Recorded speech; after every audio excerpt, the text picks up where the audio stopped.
Okay.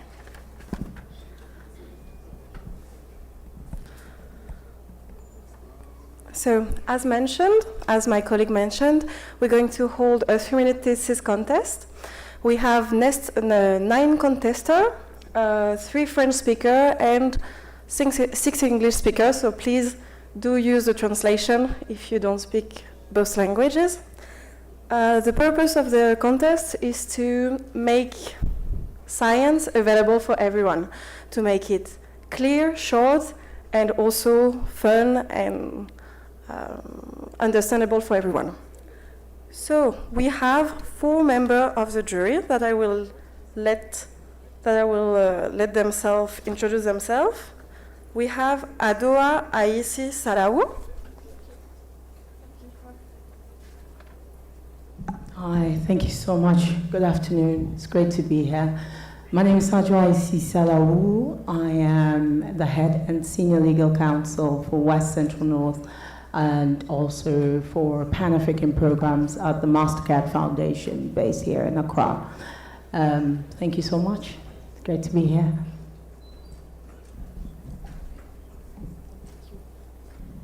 Yeah, thank you. So, Sylvie Boyer, I'm Health Director at the Department of Health and Societies at IRG. And I'm also Assistant Professor at the Aix-Marseille University in Health Economist. So I'm pleased to be here and happy to hear the project thesis of the candidate. Hello, I'm Peter Kwashi, Senior Research Fellow at WACPEP, University of Ghana, and Deputy Director of WACPEP, and happy to be here too. Merci Peter. Bonjour tout le monde, je suis professeur Mampendaba. Je suis enseignante-chercheur en sciences politiques à l'Université Gaston Berger de Saint-Louis au Sénégal. Je dirige aussi un laboratoire interdisciplinaire et je suis la rédactrice en chef d'une revue internationale et panafricaine qui s'appelle Global Africa. Merci.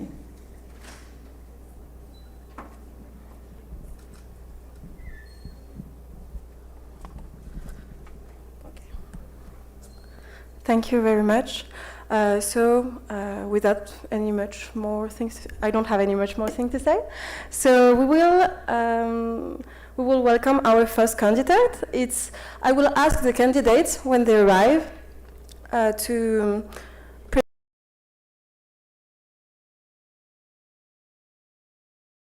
in a scientific way. Juste pour les French speakers, vous devez venir vous présenter votre nom et dire le nom de votre thèse.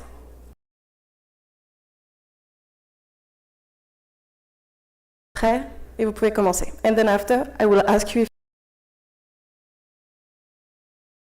So, Alan Campbell, if he's here, and I think we can applaud him because he's quite stressed.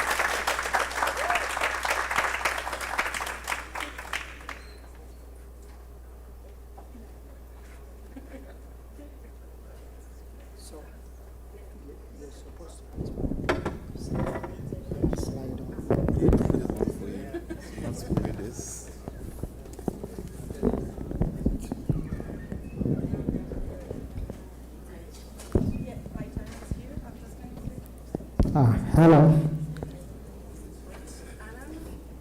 So when you're ready, you tell me and I will put the time. Okay. So my name is Alan Campbell and I'll be presenting on metagenomic investigation of co-infected SARS-CoV-2 samples. So, quick poll. How many of us agree that there is a negative publicity around bugs? Negative publicity around bugs. Quick poll. Okay. Considering bugs are also called viruses anyways. So, considering the negative publicity around bugs, I used to think that they are not social like humans, as in they do not live in communities or they do not benefit from each other. But I was wrong. I have got to realize that bugs, just like us in this room, love to live in communities and they benefit from each other and make friends. So scientists have confirmed that this partnership can lead to increased ICU admission or strong or difficult containment of such disease. So, on the other hand, contrary to this, other scientists believe that such partnership can lead to a less severe condition. My research would not be focusing on severity or admission rate, but it aims to find out in a situation where you have a partnership of SARS-CoV-2 and any other bug, how this might affect the way how this virus change. So, during this pandemic, scientists have confirmed that immunocompromised patients or with multiple SARS-CoV-2 infection are a source of transmissible variants.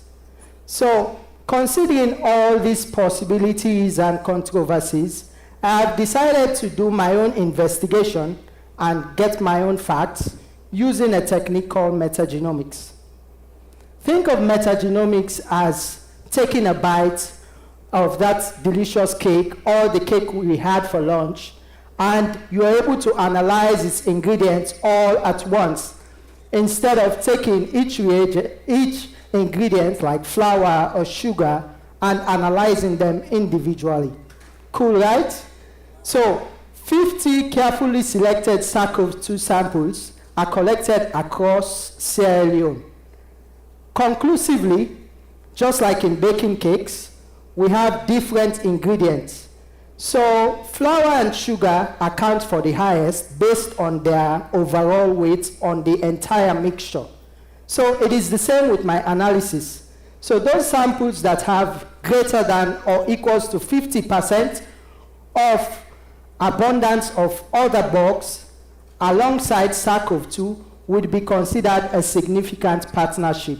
My hope is that at the end of the day, my research, the knowledge gained, would be used to make clear the impact and the diversity of such partnership to clinical outcome. Just like how cakes help us to give us a healthy boost and make us feel awake. Thank you.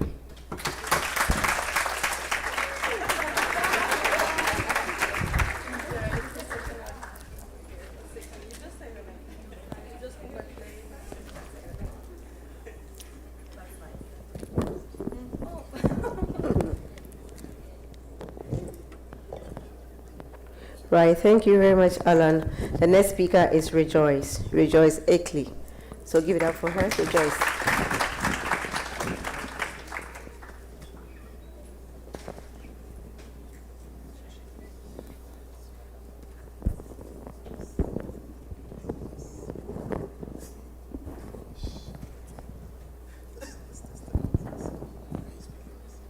Hello.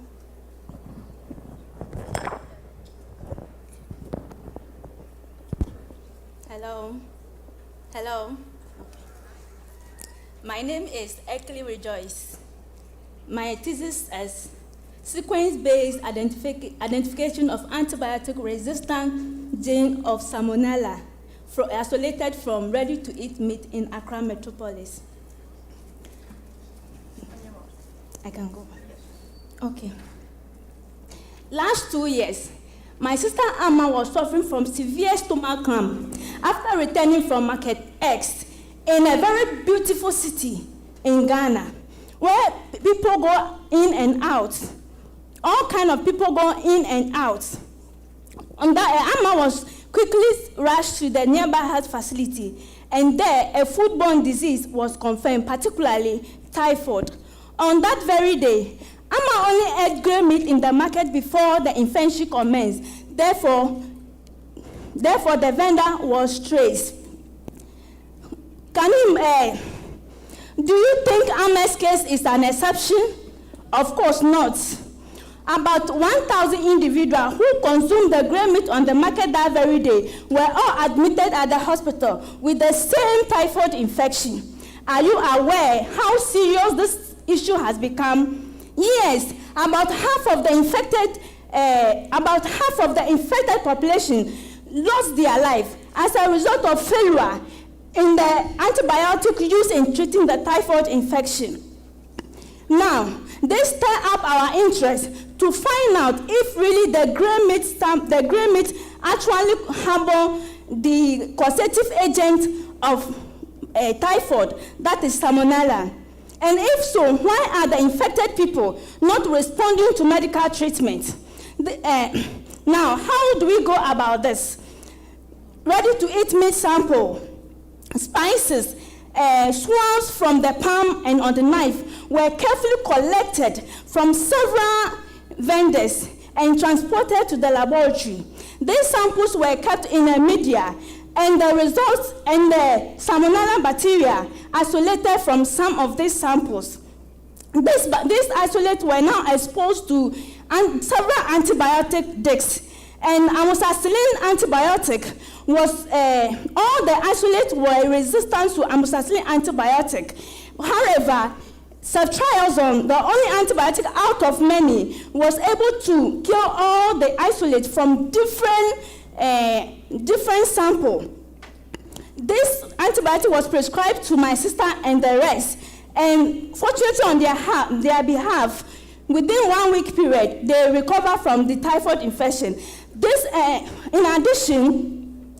addition, vendors of this ready-to-eat meat samples were also educated on how to process the hygienic way of processing the ready-to-eat meat, so that vendors will not be brought to hospital because of consuming ready-to-eat meat. Moreover, pharmacians are also trying to come out with different antibiotic that is very strong, so that in case this situation happen again, they will be able to, people will not lose their life as in this case. Thank you for listening.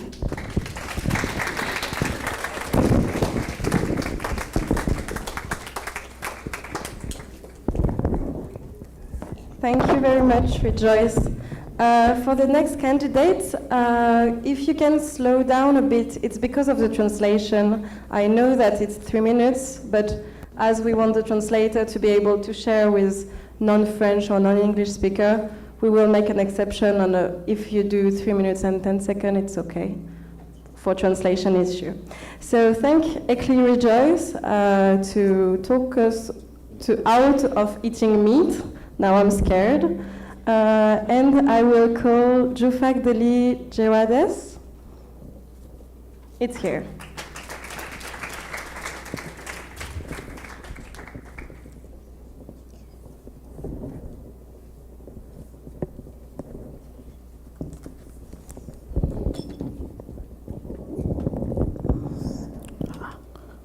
Is it okay? Okay.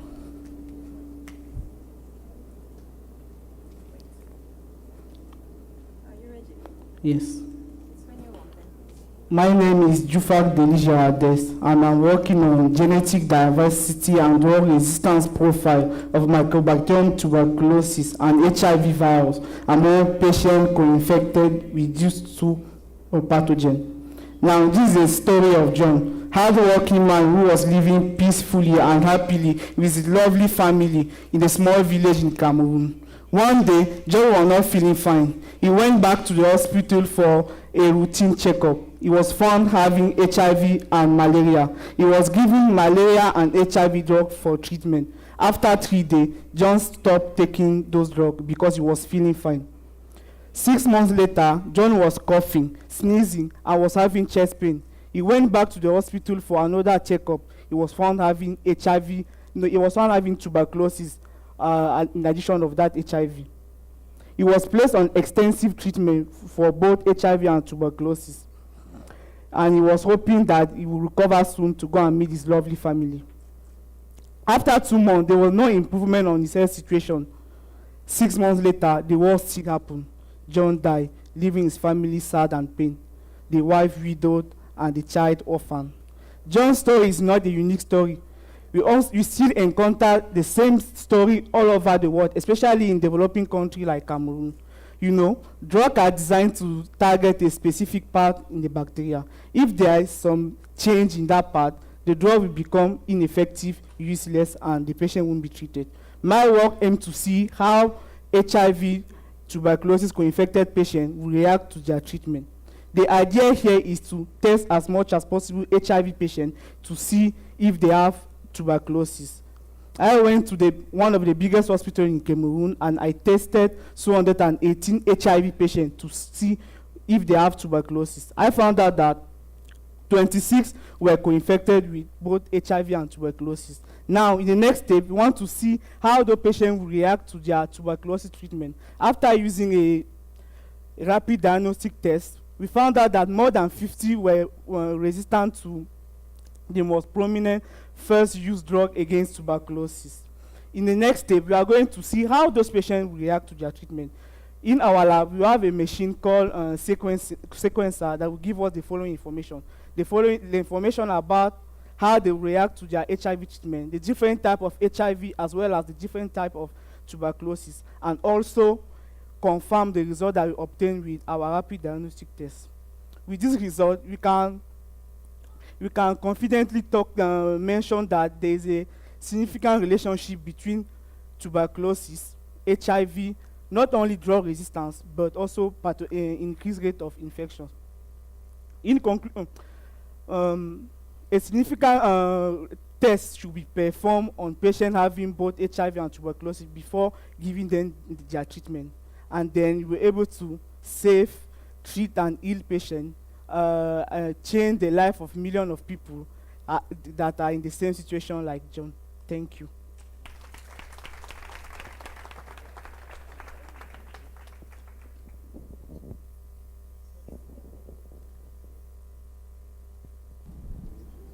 All right, thank you very much. Our next speaker is Fatumatu. So Fatumata, over to you. Thank you.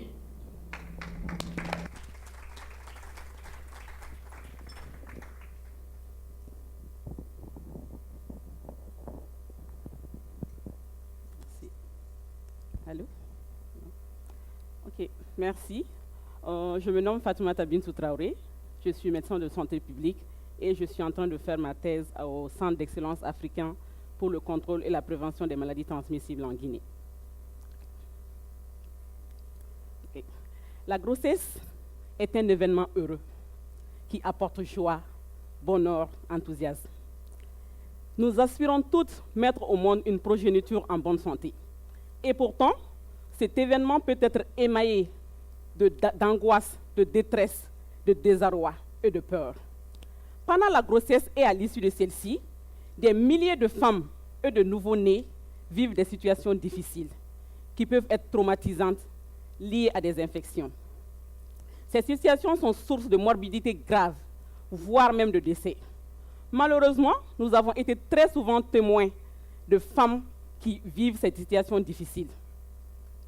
Pour cela, nous avons décidé de mener une étude. Et ces situations difficiles, quand ces femmes vivent là, il y a des infections qui surviennent pendant ces situations. Ces infections sont appelées les sepsis maternelles et néonatales. Qu'est-ce que donc le sepsis maternel et néonatal? Le sepsis maternel est un dysfonctionnement d'organes qui résulte d'une infection pendant la grossesse, à l'accouchement et dans le postpartum ou post-avortum.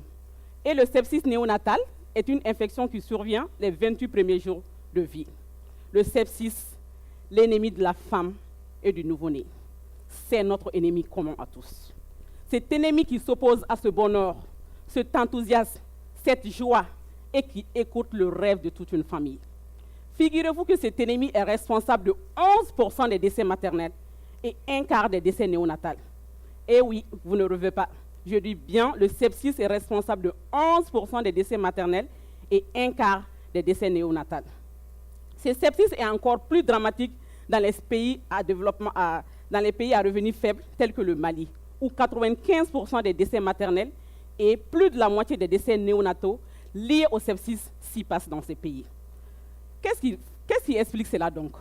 Tout simplement parce que le diagnostic est souvent porté tardivement et ce qui conduit à une prise en charge tardive et à des complications maternelles et néonatales fatales. Au Mali, la situation est encore plus préoccupante, car il y a un problème d'accessibilité et de disponibilité des ressources, ce qui fait l'objet de mon travail. Pour pouvoir vaincre cet ennemi commun, il est impératif de savoir les facteurs qui y sont associés, ainsi que les connaissances et les pratiques des prestataires et de la communauté. D'où mon étude. Et les résultats de mes études pourront servir de base de données factuelles pour diriger les interventions visant à réduire la prévalence du sepsis maternel et néonatal, aussi à réduire la mortalité maternelle et néonatale. Je dirais que le plus beau cadeau qu'on puisse faire à une femme, c'est le cri d'un enfant bien portant à la naissance. Et moi, je suis sûre que toutes les femmes méritent ces cadeaux, même dans un contexte difficile. Je vous remercie.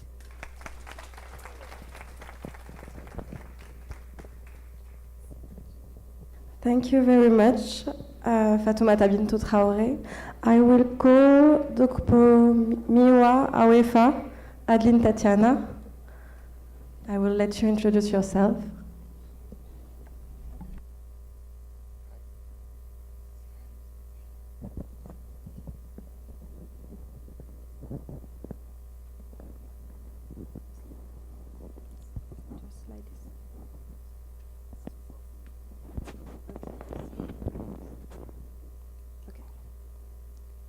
Hi. Okay.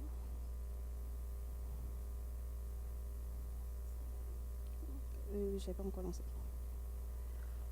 Bonsoir à tous.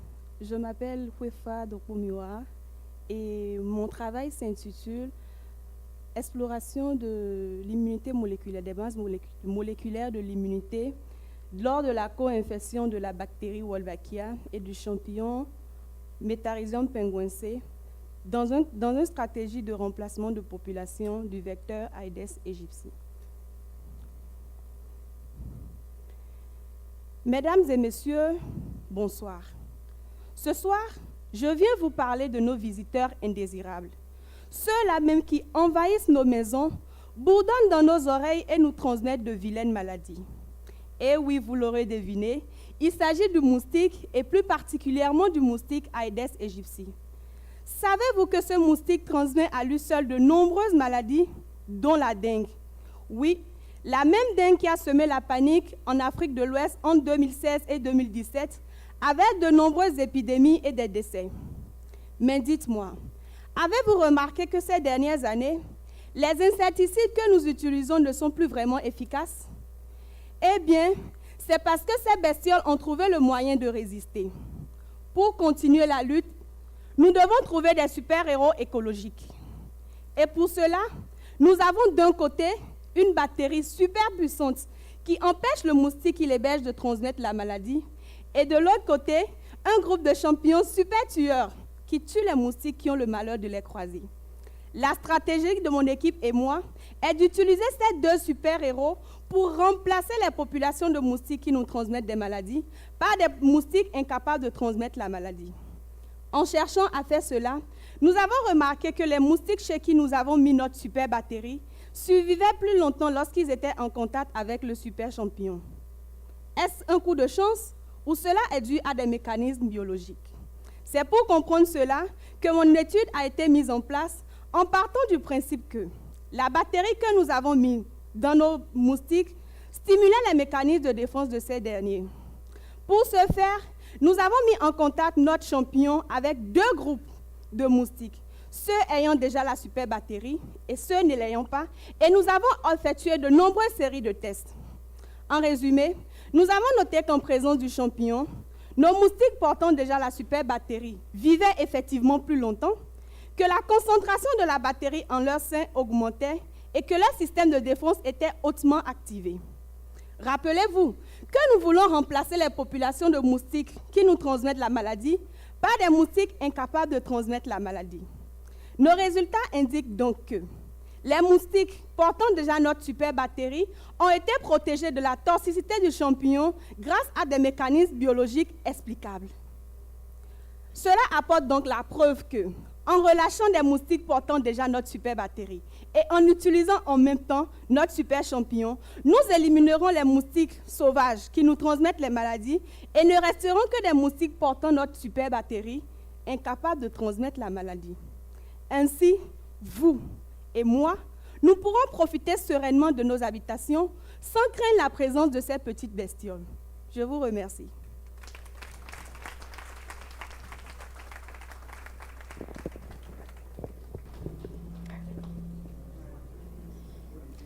Okay, thank you, Tatiana. I will call Bumba Ernest. Bumba Ernest? Yeah, he's here. Okay.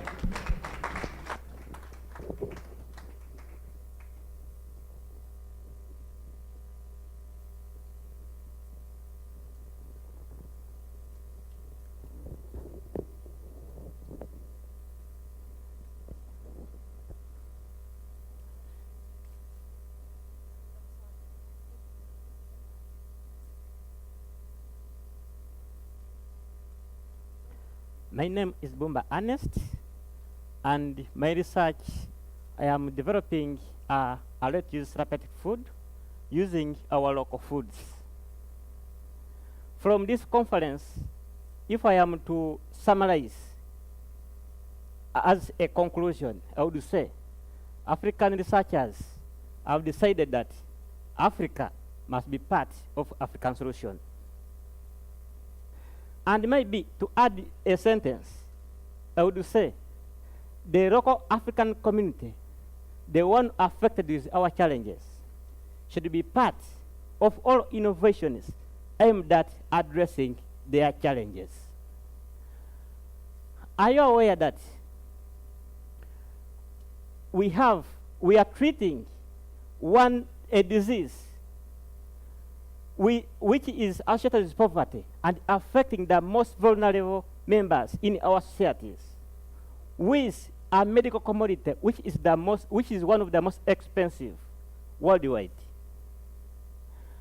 Severe acute malnutrition is a devastating disease condition that affects the most vulnerable members in our community, and if not detected and treated early, can lead to devastating impact on our society. But the cause of this disease is simple. Someone either has nothing to eat or something very small to eat, so that they do not meet their body needs. What happens? The treatment for this medical condition relies on ready-to-use therapeutic food, which is a medical commodity. And this commodity is expensive and often not available in Africa, in countries like African countries. And even if, for instance, the affected person wanted to go and get it and hasn't gotten it in a hospital, there's nowhere to find it. Only donors who can bring it. Our governments cannot afford it. We are only now running to only 10% of the severely acute malnourished children can be reached in Africa. The 90% are left to the mercy of God. My research, I focused on coming up with an alternative.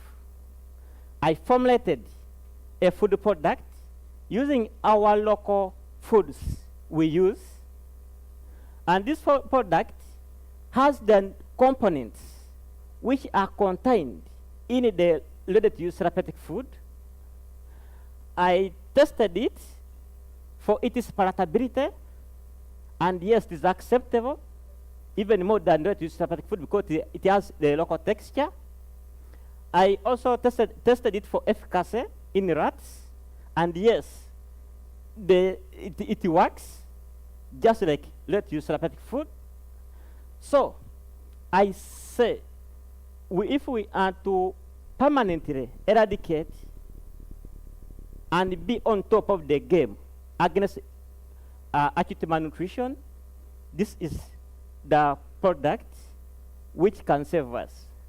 With my innovation, I believe that we shall save the governments, our countries, our communities, huge amount of money spent on procuring retrospective food.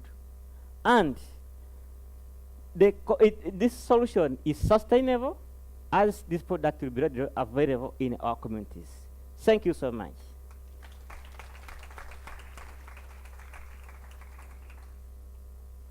Right, thank you very much. Just before I call the next speaker, just a quick one. Just before lunch, a gentleman approached me that he wants to have a COVID test. If you are here, could you please wave, because the person is out there waiting. I've just lost track of whoever that person is, but the people are out there for you to do your COVID test. So if you know you are the one, kindly step out so that you don't keep them waiting. Thank you. Right, so our next speaker is in the person of Yusuf. So Yusuf, please take your... Yusuf? All right, thanks.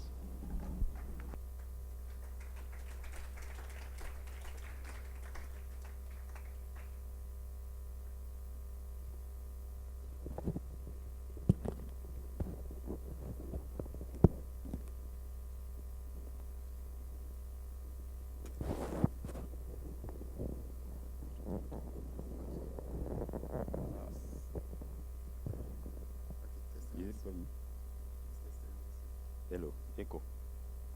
Is it? What should I do with my cap? Je peux pas. Okay. Oh. Quiet. Echo. Okay. Okay. Okay. Ok. Je suis Youssouf Fopit Moulium, venant du Nigeria. Je présente ma thèse sur le thème Characterization of Bacteria with Potential CLIDase Activity in gut of CC, collected in part of West and Central Africa. So, okay. Millions of people and livestock are at risk, different level of risk of contracting trypanosomiasis or sleeping sickness transmitted by tsetse fly. The disease is neglected, and unfortunately, control measures are facing numerous challenges: drug toxicity, resistance, and in the absence of, in absence of vaccine, an innovative strategy is to render the fly resistant to the infection. The parasite responsible for the disease is trypanosome. For it to survive in the host or in the tsetse, it uses a special enzyme to remove acidic sugar from the red blood cell and cover its own surface, and not recognized as foreign molecule by the system. But our red blood cell, lacking the acidic sugar, are now recognized as foreign molecule and destroyed by the system. Then this is the reason of the high anemia during the disease. Contrary, there's another enzyme called CLIDase produced by bacteria that can counteract that activity. We believe that bacteria living in tsetse gut and producing the CLIDase enzyme can prevent the establishment of the trypanosome in the gut. Our study aimed to find and characterize such bacteria and their enzyme. To achieve this, we collect tsetse fly in several locations in Cameroon, Chad, Nigeria, and Ghana, that we dissect them and cultivate the content of their gut. We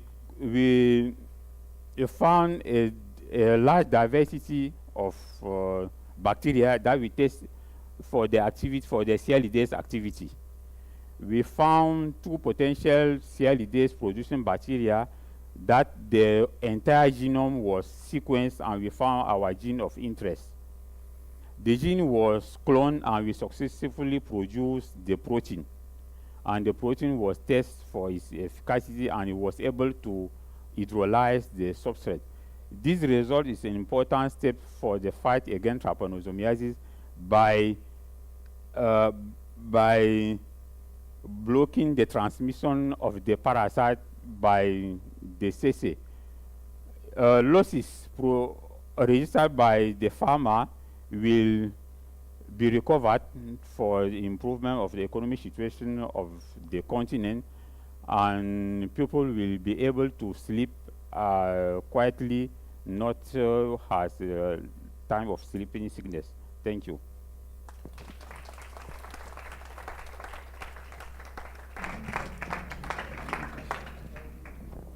Thank you very much. The next speaker is Bandara. Bandara.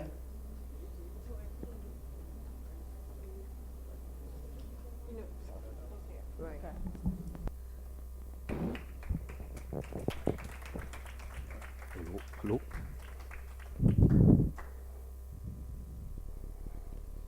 Allô, bonjour. Je suis Ali Badala Touré, et candidat au PhD travaillant sur le thème intitulé Étude des risques sanitaires liés à la pollution de l'eau dans les sites d'extraction artisanale des mines dans la préfecture de Séguéré en Guinée. Bon. Fatoumata est une amie de 17 ans qui aime la nature. Alors, elle décide d'aller à Séguéré, qui est une préfecture de la Guinée, à la rencontre du fleuve Niger pour mieux contempler la nature. Malheureusement, à son arrivée, elle trouve que l'eau est polluée. Alors, elle décide de rechercher les causes de cette pollution en s'aidant des magazines scientifiques, mais aussi des sites Internet. Fatoumata a constaté, premièrement, que la pollution de l'eau est due au rejet d'eau usée par nos activités domestiques diverses, mais aussi d'autres activités, notamment l'extraction artisanale des mines. Cette activité est pratiquée par plus de 40 millions de personnes dans différents pays à travers le monde, mais elle permet aussi d'offrir à plus de 150 millions de personnes des moyens de subsistance.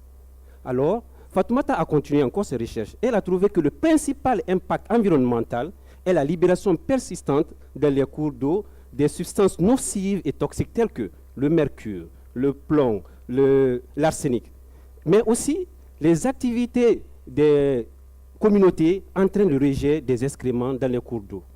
Troisièmement, l'impact sanitaire est dû à la consommation de cette eau pouvant conduire à des maladies comme le cancer, le trouble du système nerveux, le trouble hormonal, la diarrhée. Alors, Fatoumata a décidé de nous faire part de ses observations. C'est ainsi que mon équipe et moi avions continué les recherches et trouvé qu'en Guinée, cette activité est pratiquée dans 8 préfectures et que la population impliquée est composée de plus de 200 000 acteurs. Malheureusement, l'impact de cette activité sur la santé de la communication n'est jusqu'à ce nos jours pas documenté. Alors, nous nous sommes décidés d'évaluer la qualité de l'eau et l'impact sanitaire associé à cette activité des miniers et des populations à la pollution de l'eau dans la préfecture de Séguéré. Alors, nous allons procéder à une évaluation des attitudes, des connaissances et des pratiques de la population face à cette pollution de l'eau. Nous allons faire un prélèvement des échantillons de l'eau pour des analyses au laboratoire afin de connaître les constituants de cette eau. Ensuite, nous allons aller dans les structures sanitaires pour enregistrer les pathologies rencontrées. Maintenant, cela permettra de mieux évaluer, comprendre la pollution de l'environnement à travers les activités des miniers, mais notamment celle de l'eau. Aussi enregistrer, décrire les pathologies enregistrées. Et cela permettra de fournir des recommandations utiles aux décideurs et aux organismes de santé publique pour mieux surveiller, contrôler et prévenir les pathologies engendrées, protéger les sources d'eau, mais aussi la santé des communautés dans la préfecture de Séguéré et plus loin dans toute la Guinée. Je vous remercie. Merci beaucoup, Mbandara. So the last speaker is Julian. Julian. Right. Shall we clap for him as we come?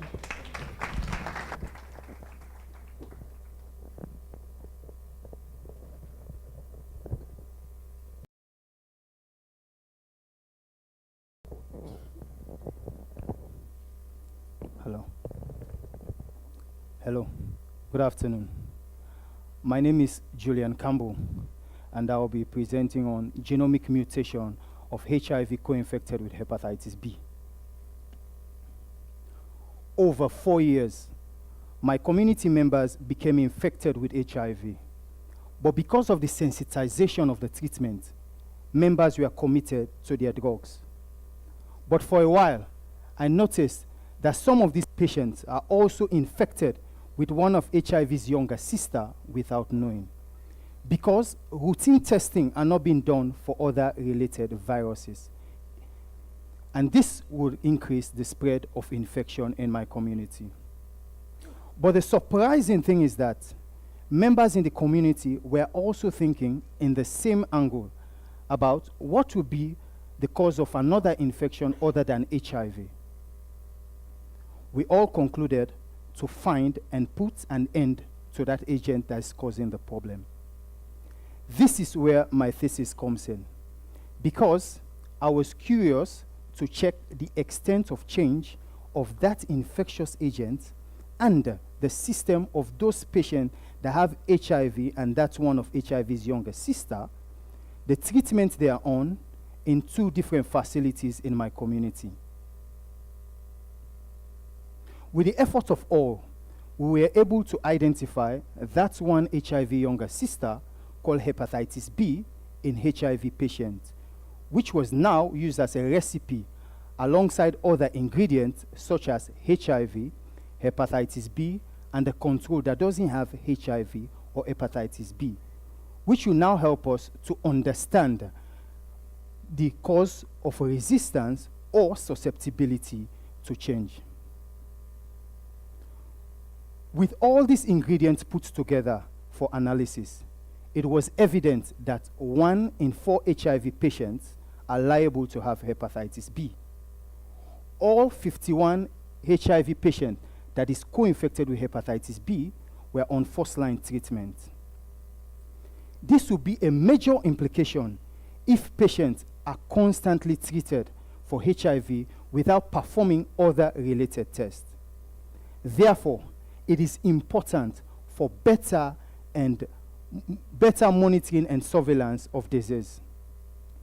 All 51 HIV patients that is co-infected with hepatitis B, treatments can be shifted from first-line to second-line treatment. And finally, routine testing for other related diseases should be done regularly. Thank you.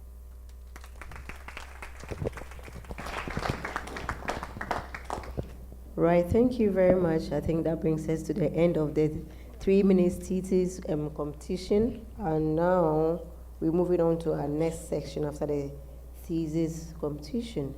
So the next theme is under the multi-actor dialogue for a Pan-African response on health issues. And our chair will be Prof. Amidou. Prof. Amidou, please take over from me. Thank you. Prof. Amidou.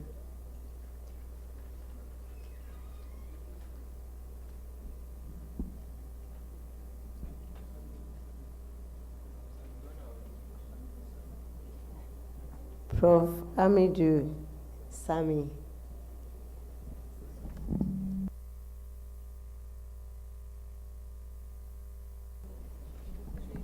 Right, so whilst we wait for Prof, can we appreciate the students for the hard work that they've done? They've been going through this for over 1 month, preparation and all that, so it's really a hard time for them. So let's appreciate them once more.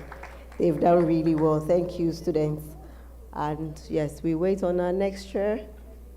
Prof. Amidou. You know him?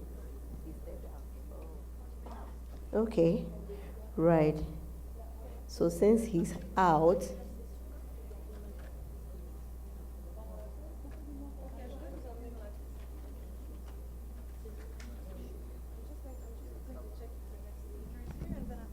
are you going to go? I'm just going to.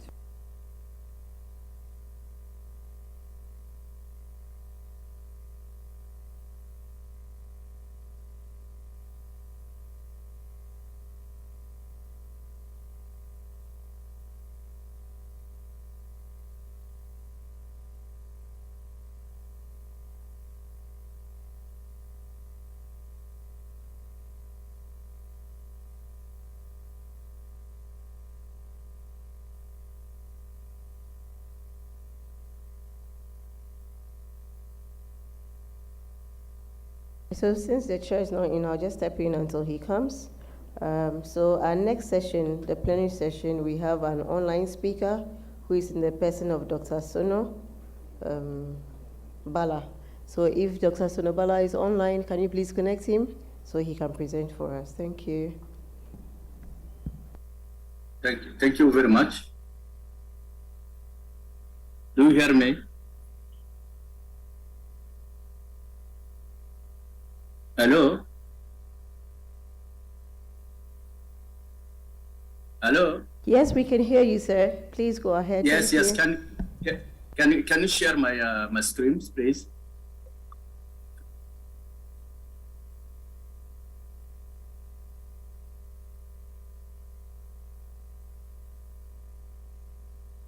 Allô?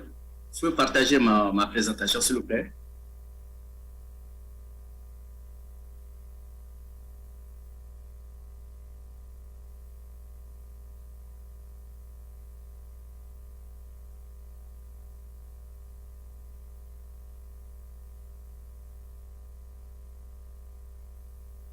Mariam, can you share my presentation, my screen, please? And please give us some few minutes whilst we do that, sir. Okay. Thank you. Thank you.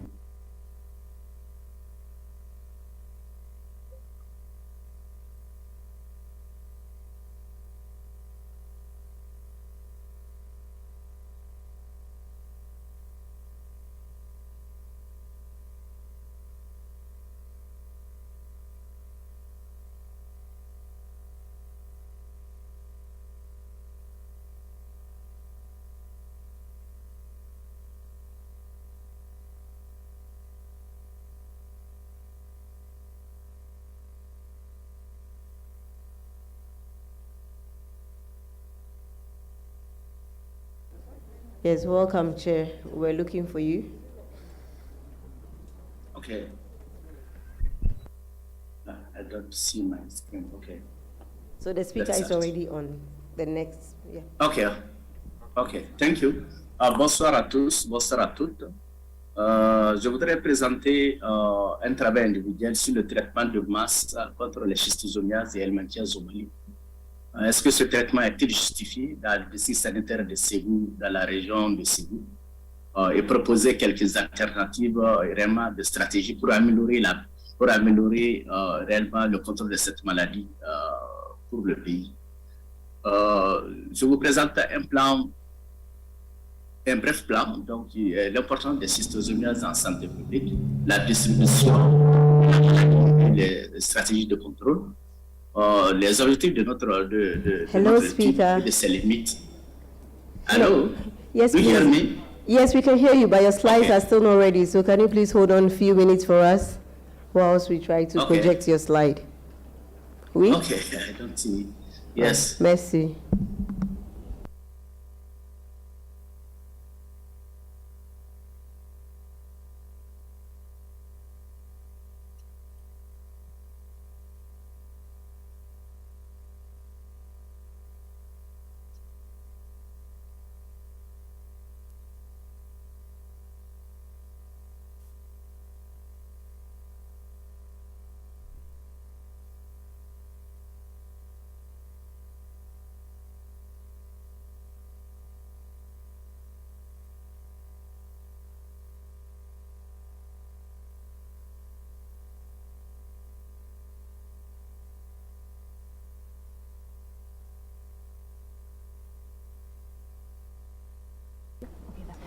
Okay.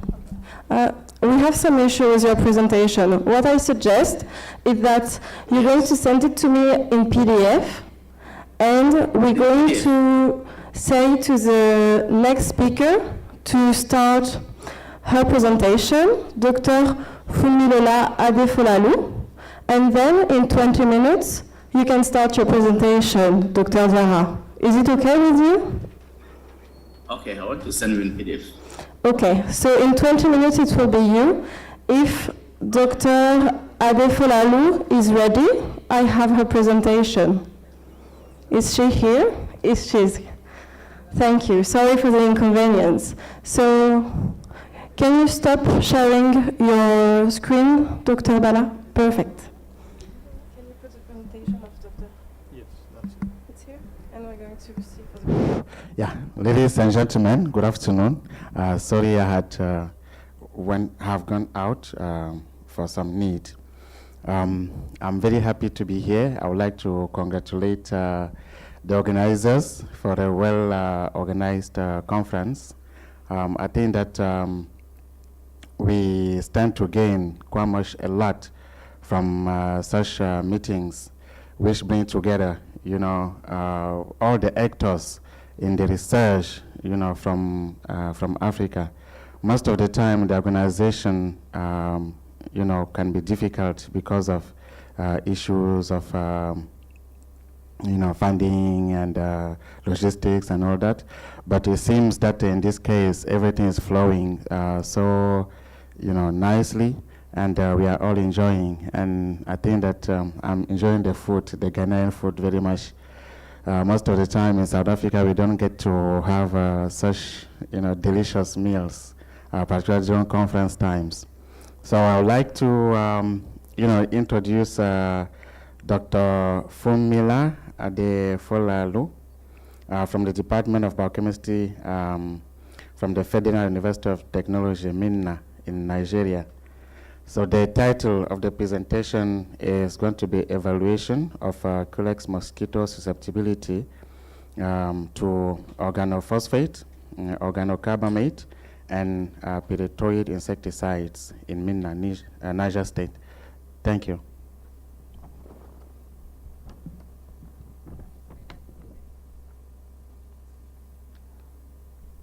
My name is Fumilola Adekolalu, and I'm presenting.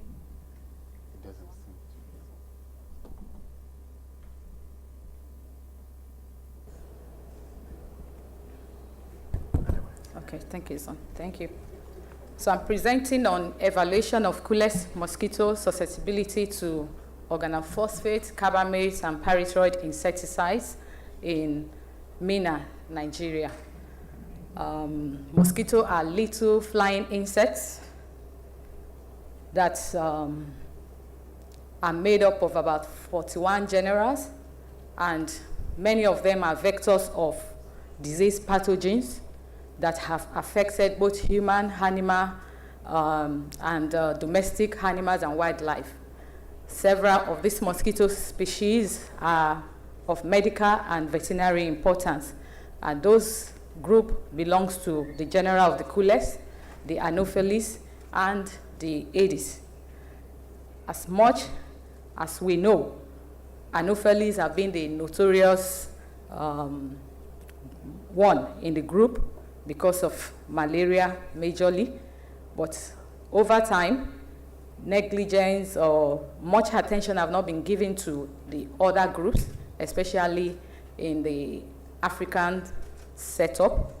Culex species is the most widespread of these mosquitoes. You find them all around across the world. Presently, in Africa especially, and even worldwide, they are not known to have epidemiological importance, except for the nuisance in biting, causing allergic reactions, significant blood loss. When they occur in large volume, they can cause anemia.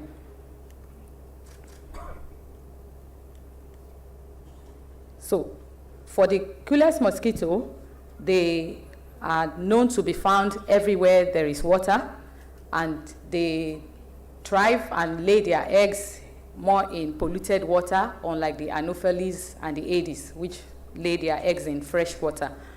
Feeding also for the Culex mosquito, they are opportunistic in nature.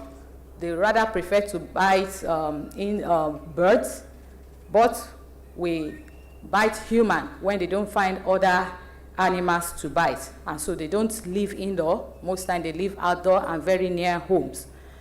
The biting pattern is also that they are very active at night, especially between the dusk and dawn, the early hours of night, and even very late in the early hours of the morning and late in the night. The diseases they spread includes the Rift Valley fever, the West Nile virus fever, Japanese encephalitis, the St. Louis encephalitis. They also are known to be vectors for filariasis and avian malaria. The map here is showing the distribution, the two species of the Culex mosquito that are well known for the medical importance is the Culex pipiens and the Culex cucufacitus. And from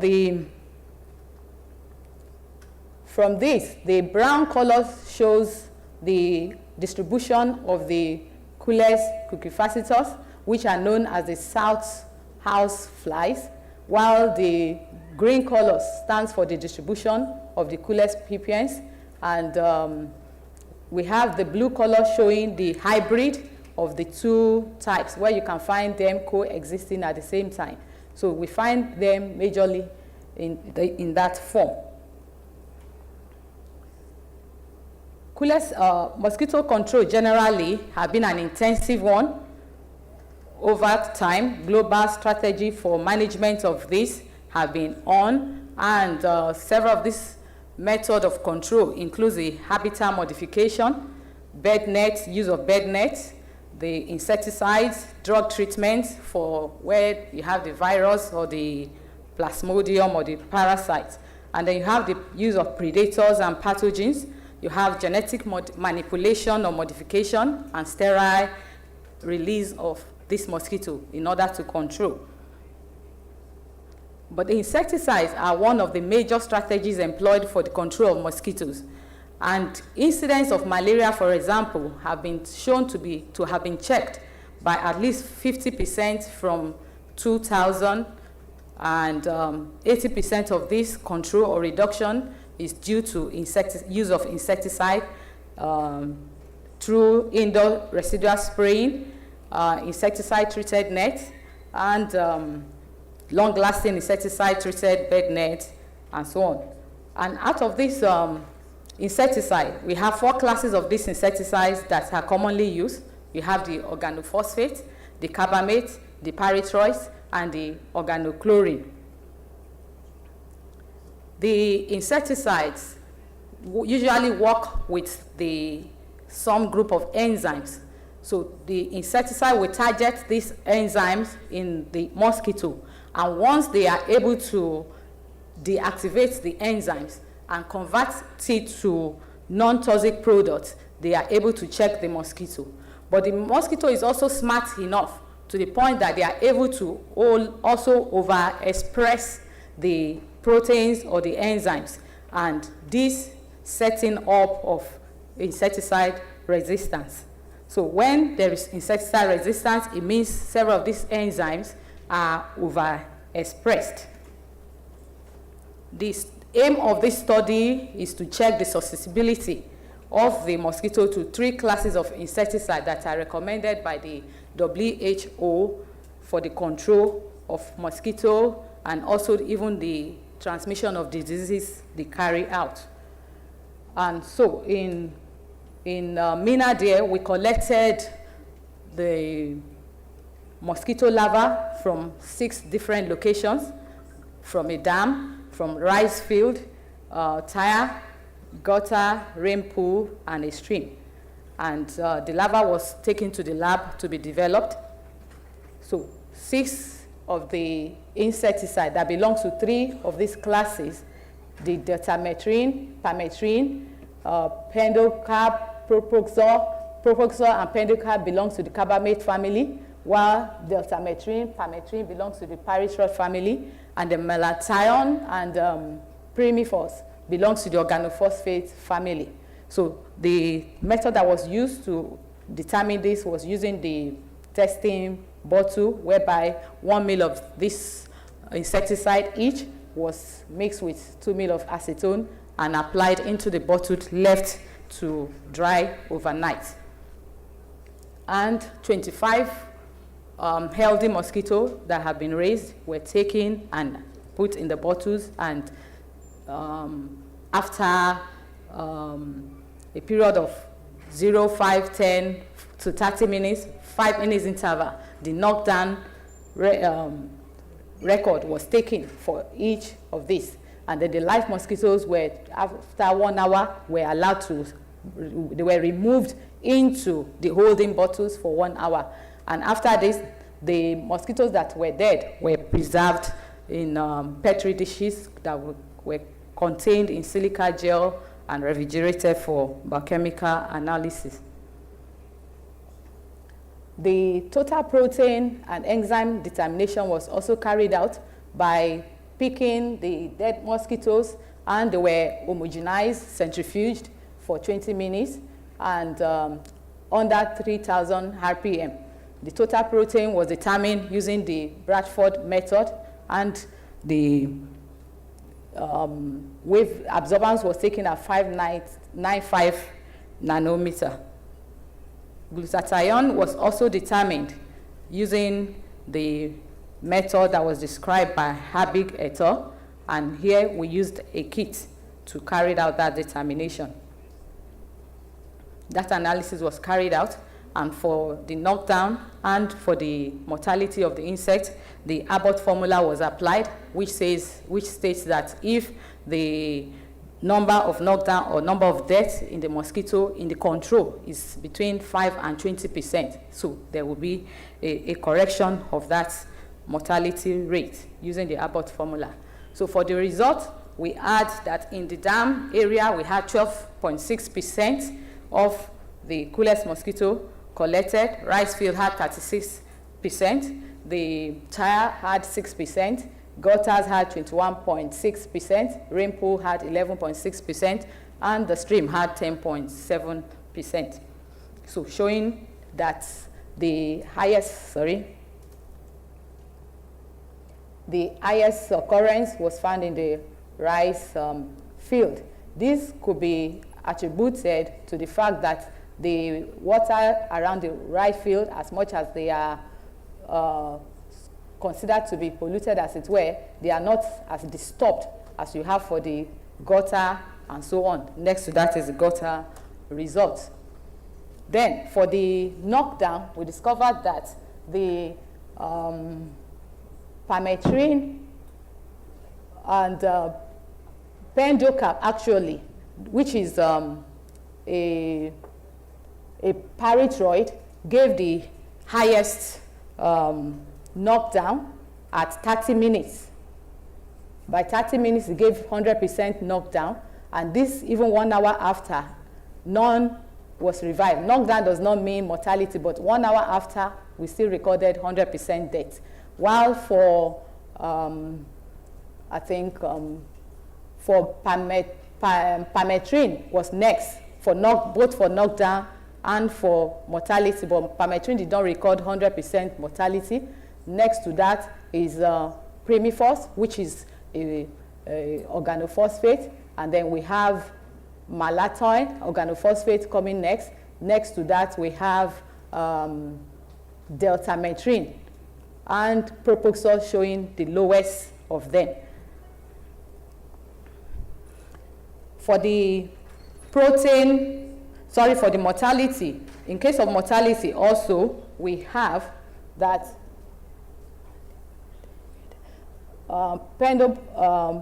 bendocap gave 100% mortality for the mosquito, and next to that we have permethrin giving 95%, and the others this way. Then we find the average. You see that it's 87%, 86 here, 87 here. And according to WHO, it stated that any insecticide that gives a mortality of 90%, it is said to be not susceptible. The mosquito is not susceptible. The insecticide is not susceptible to that mosquito. While those that have between 90 and 95, they are suspected to be resistant. And those that are 98 and above are the ones that the mosquitoes are susceptible to. So here, for the classes, if we are to consider the averages, it means none of them is susceptible. But if we pick them as individual insecticide, then bendocap had 100% susceptibility. And if you compare the control, compare the mortality and knockdown, we could see that there were not significant difference for each of the group of insecticides. Then for the total protein concentration. Total protein concentration is important because it's able to tell the story of what is happening in a situation where the insecticide is resistant. Then we expect that the total protein will be high because the insecticide will not be able to break the protein down because several of these enzymes, they are proteins. And what the insecticide does is that it breaks down the protein. So we expect that the protein will be low where the insecticide is active, which is what was recorded for bendocap compared to the other group. It has a lower one. And in the case of here, we could not even determine the protein level because all the mosquitoes were recorded to be dead. Then, for the enzyme also, it's important to also note that the level of the enzyme will also be regarded to be high where we have resistance, and where there is no resistance, where there's susceptibility, the level of the enzyme is low, which is what is found here. In conclusion, coolest mosquito species collected in MENA were susceptible to only pendocrab insecticide, but display resistance to the other insecticide tested. The highest total protein and glutathione enzyme activity was with the pyrethroid insecticide, which also showed the highest resistance.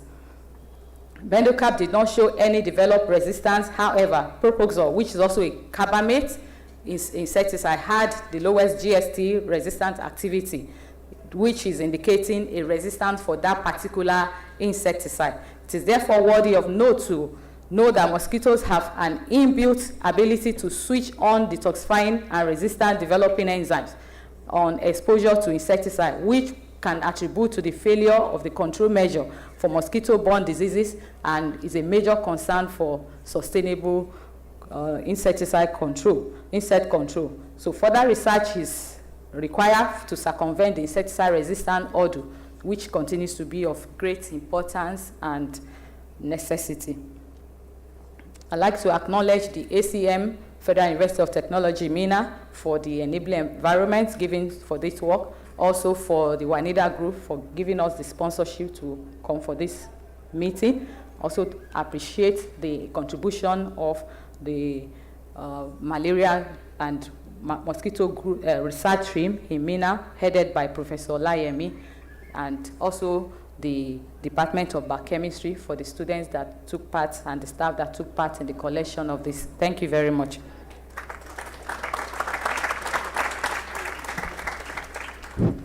Yeah, thank you very much, Doctor, for your brilliant presentation. I would like to open the question session with one question. I saw that you collected samples from different areas, but not in their homes. Was that by choice? It's because of the choice of the test. In order to generate we collected from larva to adult, not collecting adults themselves. Okay. Yes. Okay, can we have any questions? Yes? There are two questions at the bottom there. I see your aim was essentially to target the detoxifying enzyme in your assay. What about neurotoxicity, particularly with the pyrethroids, since the target of these pyrethrins are the ion channels? Yes, but glutathione is a general class and family of detoxifying enzyme, which are found in every insect and is a basic and primary means of detoxification in any mosquito or in any animal. Thank you. I guess he's talking about the neurotoxicity, right? The neurotoxicity. Yes, I said the reason why we targeted the glutathione esterase transferase is a class and a family of insecticide, which even the cholinesterase are part of that family, but we didn't particularly target the cholinesterase, acetylcholinesterase enzyme, because our focus is for the general family. Next question, yeah? Bonsoir à tous. Je voulais savoir pourquoi est-ce que vous utilisez des insecticides qui sont interdits, comme le malathion. I hope you will interpret. Or Yeah, he is asking, why are you using, sorry. Okay, yeah, why are you using insecticides that are prohibited? Basically, right? Right. well, I have my reference. According to the WHO 2016, these are still the group of insecticide, and even the insecticide we used, the samples we collected, were the ones that were tagged and sourced from WHO. As I suggest that you are using it because they are acceptable. They are accepted and recommended. So, yeah. We didn't include organochlorines because clearly I know organochlorines have been, especially the DTT, have been checked for the toxicity effect, but these are more acceptable than the other groups. And still in South Africa, for example, they're still using DTT in some areas. So, you know, you look at the balance of the positive and the negative, you know. So we'll probably never get a substance that is completely non-toxic to humans, but we consider the negative effect of the diseases that they cause, that the organisms cause. Any other questions? We still have some few minutes. Yeah.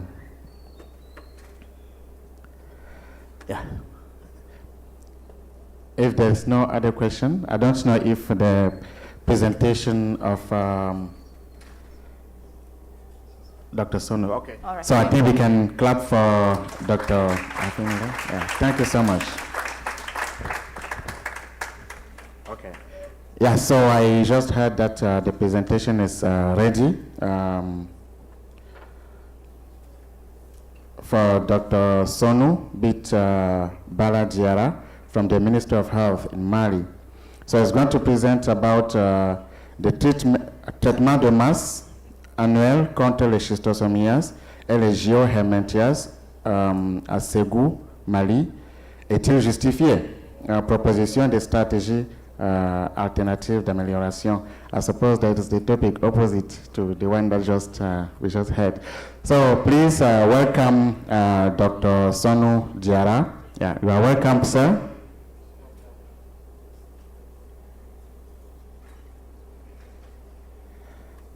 Dr. Diara? Oh, we can't hear you.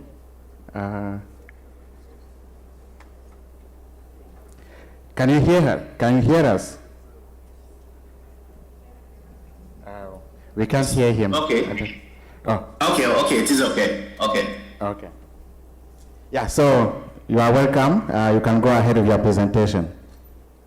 Okay, thank you very much. Bonsoir à tous, bonsoir à toutes.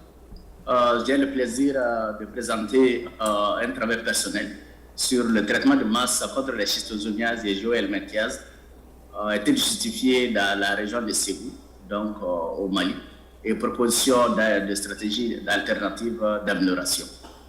Slide. Ok, donc le plan de présentation se présente comme suit. C'est la schistosomiase, ça veut dire l'importance des schistosomiases en santé publique. Donc la distribution et stratégie de contrôle au Mali. Quels sont les objectifs de notre étude et ses limites? Les données, ça veut dire les données de l'enquête que nous avons menée avec l'Institut de recherche en santé publique, les données opérationnelles, les données de la revue de la littérature, donc quelques discussions, la proposition des évaluations alternatives ou additionnelles et des pistes de réflexion pour la recherche. Slide. Comme vous le voyez bien, les schistosomiases réellement sont, la schistosomie est une maladie parasitaire, la plus répandue dans les pays surtout à ressources limitées, comme le présente déjà la photo. Donc le taux annuel de morbidité dépasse les 280 000. cas, et puis avec beaucoup de complications vésicales, des patho-splénomégaliques graves. L'un des signes pathognomoniques qui réellement reste de l'infection urinaire est l'hémature, qui est associé à la dysurie ou bien à la polyurie. La forme intestinale causée par Schistosoma mansoni intercalatum vraiment est source de douleur abdominale et d'inconfort, de perte d'appétit, avec réellement des diarrhées parfois sanguinolentes. D'autres signes peuvent être couplés réellement à cela, comme l'anémie, surtout chez les petits enfants, le retard et puis la fesse de performance. Slide. La situation de la distribution au Mali. Vous savez que les deux espèces existent bien au Mali, donc le mansoni et Matobium. Ils sont fortement répandus dans les zones de riziculture, qui constituent les réservoirs. Le système de santé au Mali est fondé sur les soins de santé primaire, donc qui prend son socle sur l'initiative de Bamako, qui prône réellement la décentralisation et la participation communautaire dans la gestion du système de santé. Nous avons ici au Mali un institut à deux gestions, le district opérationnel, je l'ai dit, le district sanitaire et le centre de santé communautaire. Parlons un peu de l'historique de la lutte. Il y a eu le premier financement du GTZ en 1980 dans le plateau d'Ogon. Donc, qui ne connaît pas le plateau d'Ogon, c'est la région centre du pays, où les activités étaient intégrées. Mais le programme a un peu évolué à partir de 1989 avec une redéfinition de la stratégie, c'est-à-dire qu'il devait s'ajuster en fonction de l'endémicité des zones. La stratégie était basée seulement pour le programme sur la détection des cas passifs, donc ce qui posait un problème de roulement de coûts et de disponibilité vraiment du kit de dépistage.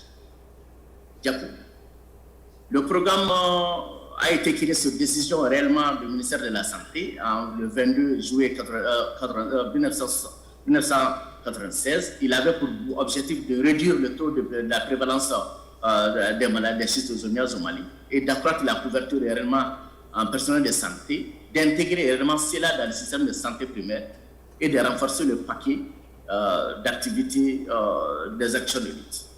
En 2003, le programme a subi un gros réajustement, réellement en prônant avec la SCI, qui est Schistosoma Control Initiative, le traitement réellement des enfants réellement à l'âge scolaire.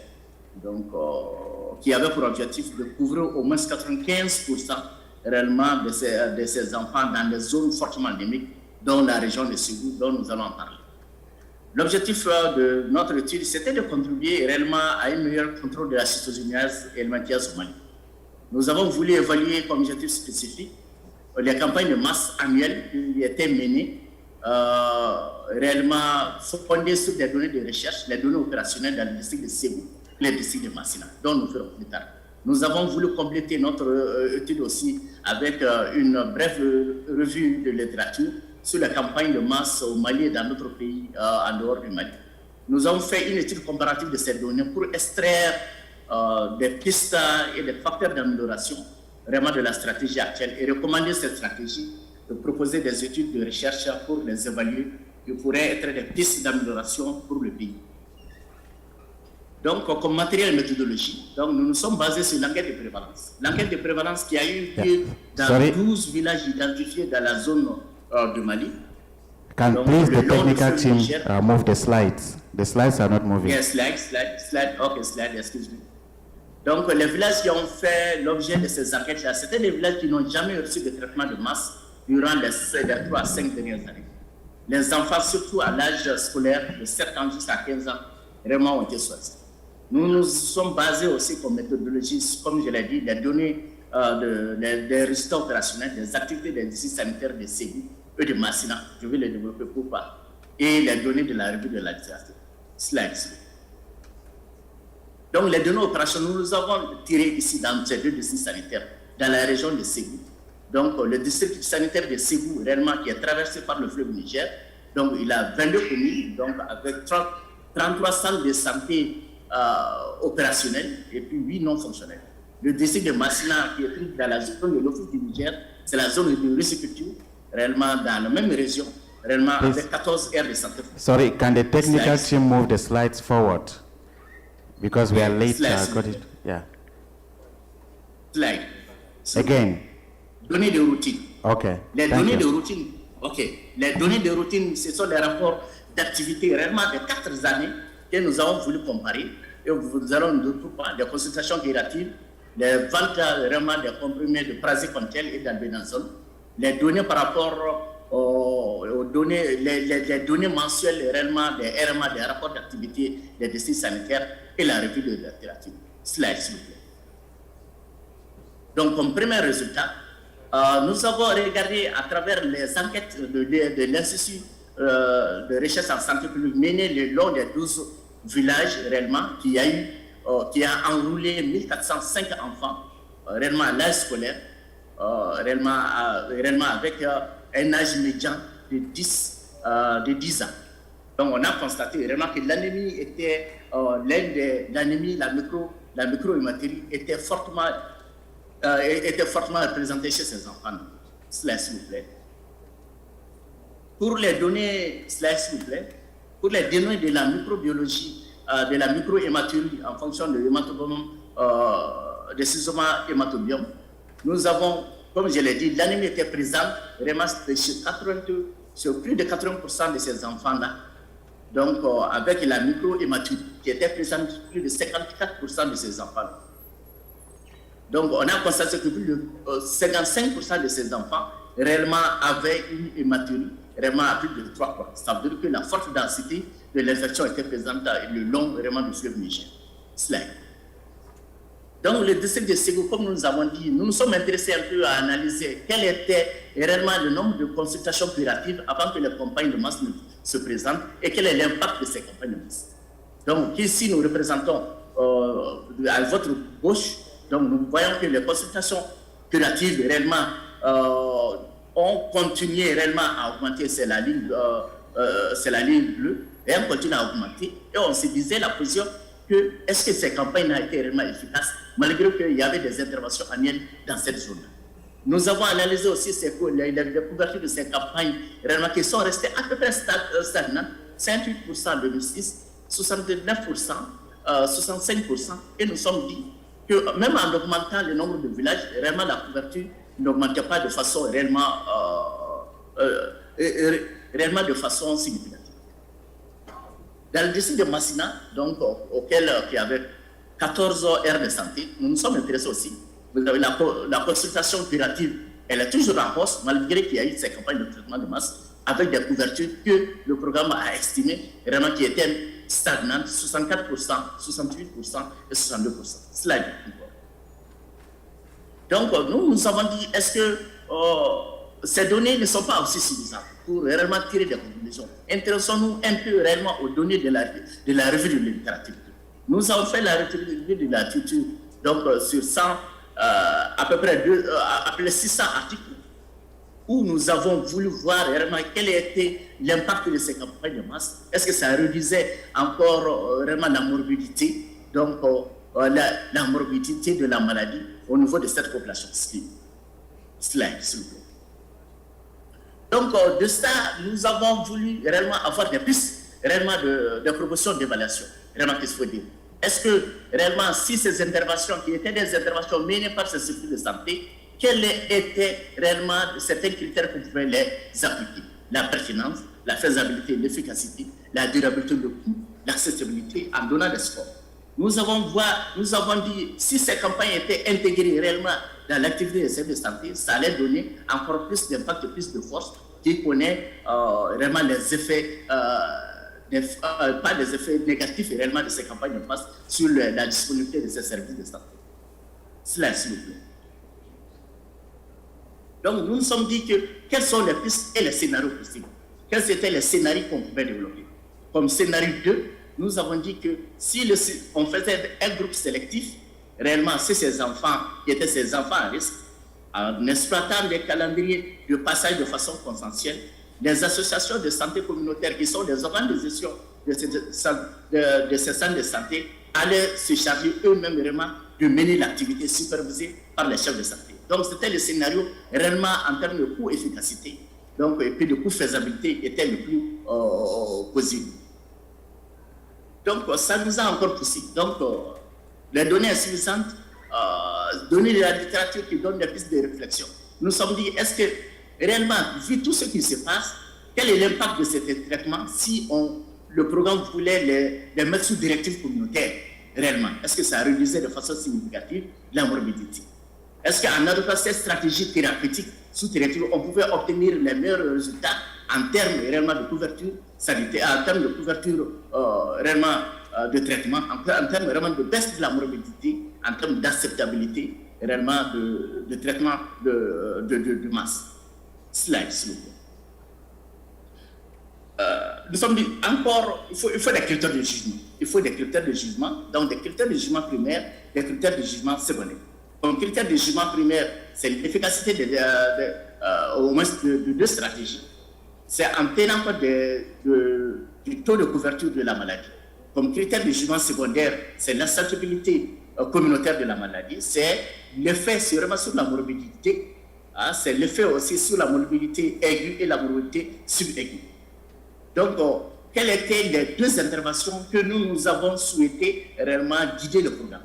C'était le traitement de masse. Est-ce que si on le faisait en mode opératoire, que les agents de santé vont vers la communauté, administrent seulement ou bien sous directive communautaire, et comment ça allait avoir encore plus d'effets réellement en termes de couverture, en termes réellement d'indicateurs que nous voulons donner. Pour cela, nous nous sommes dit qu'il faut réellement faire la promotion de ces traitements sous directive communautaire.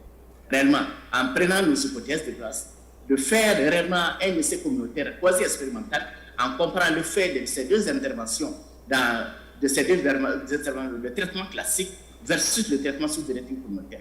Cela va nous demander de faire une étude de zone et une étude dans une zone test et dans une zone témoin. Donc, par ailleurs, les bilans seront sélectionnés de façon randomisée réellement et dans toutes ces zones témoins qui testent. Cela, s'il vous plaît. Cela permettra peut-être à nous permettre d'appréhender réellement cette participation dans le contrôle de la maladie et pouvoir guider le programme de contrôle.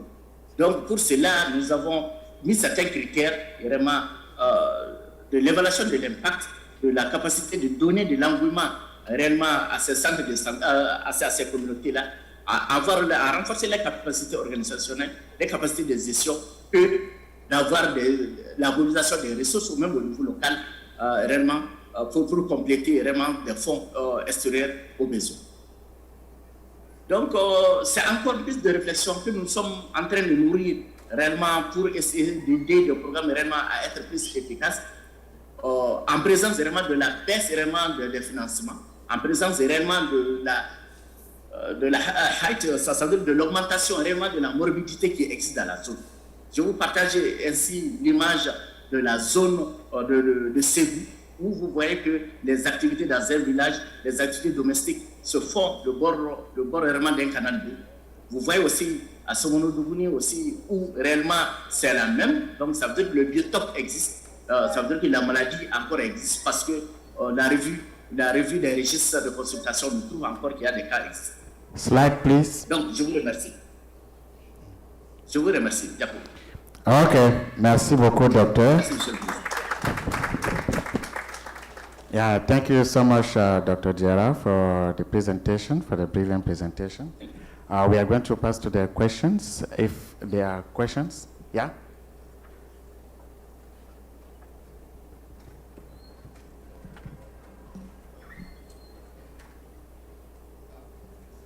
Merci pour votre présentation. J'ai 2 ou 3 choses à préciser. Et au cours du diagnostic, j'ai constaté que vous êtes basé seulement sur l'urine. Avez-vous utilisé les selles aussi? Parce qu'il peut y avoir les co-infections avec les 2 formes, urinaire et intestinale. Ce qui pourrait augmenter votre prévalence, évidemment. Bon, sur votre stratégie, et on sait déjà que le traitement en communauté est plus efficace que le traitement dans les écoles, dans la mesure où ça touche plus de personnes et s'il y a plus de distribution de médicaments, c'est qu'il y a plus de cibles touchées. Maintenant, le problème de la schistosomiase est lié aux réinfections. Oui. Le praticateur, d'abord, n'attaque que les formes adultes. Les formes larvaires sont intactes. Et un mois après, un individu traité peut encore être actif. Pire, c'est qu'un individu qui était sain peut être contaminé ou ainsi de suite. Donc c'est un problème très complexe tant que vous n'avez pas touché les facteurs environnementaux.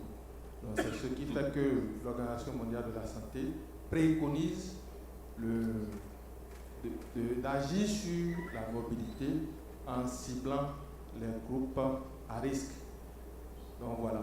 Sinon vous avez ce qui est sûr, le bailleur qui va vous autoriser n'aura aucun résultat pour l'instant. Voilà. Parce que 1 mois, 2 mois après, le statu quo va revenir. Voilà, c'était juste un complément que vous voulez ajouter. Merci. Merci. Any further questions? Yeah, so, Dr. Diarra, je voudrais continuer sur la même ligne de questions que notre interlocuteur vient de parler. Concernant les interventions environnementales, est-ce que vous avez pensé aux méthodes qui peuvent éliminer les escargots qui contribuent à la dissémination de la maladie? Ok, merci beaucoup. Donc, le programme dans ces interventions réellement à son état de création. Ça veut dire que dans les années, comme je l'avais dit, 83, réellement intervenir dans des zones à forte endémicité.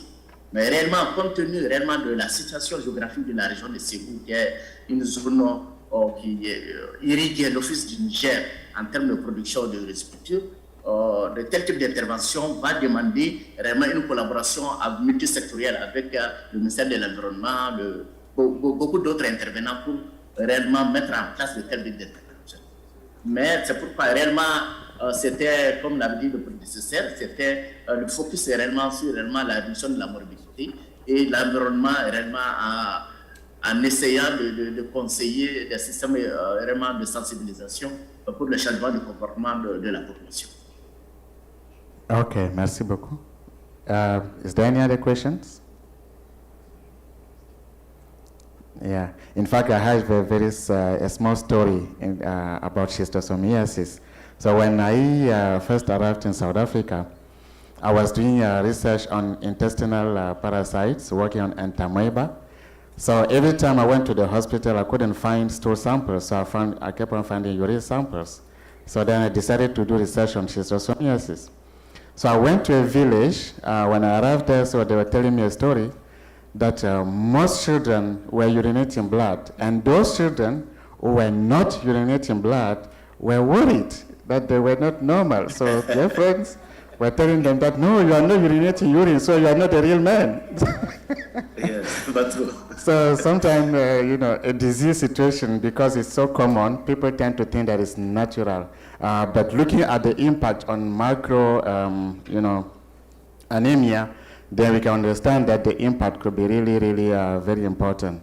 Thank you so much, Dr. Diarra, for the presentation. Thank you. So can we please clap for Doctor? Thank you very much.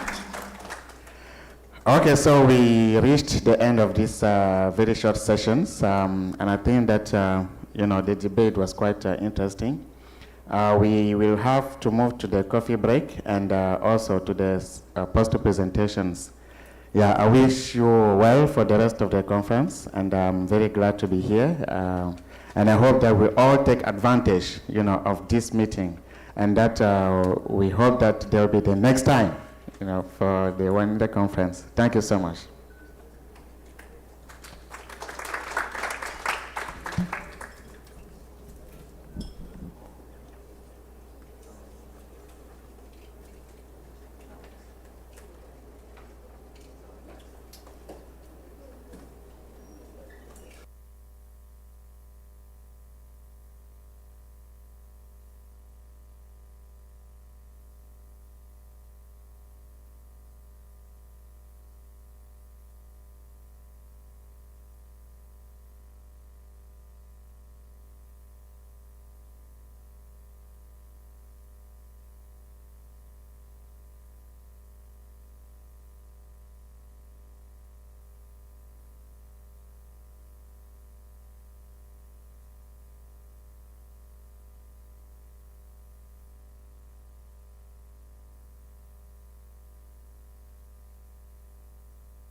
the lady is going to check whether the coffee is ready. So that when we move, we are sure that we are going to get the coffee break.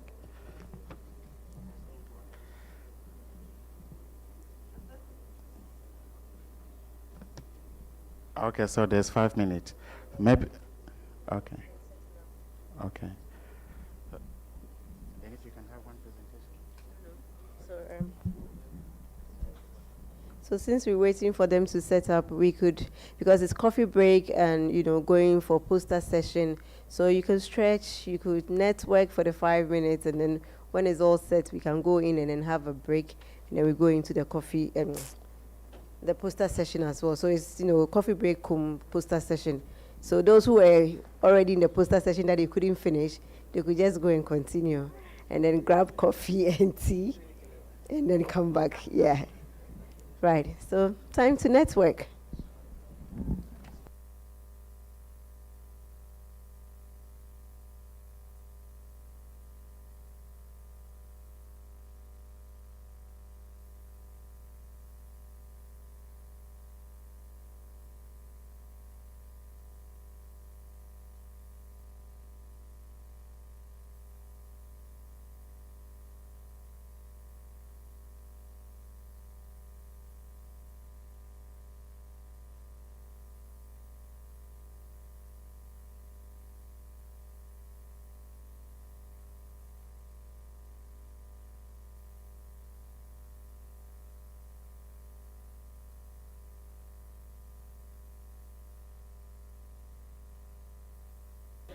Hello.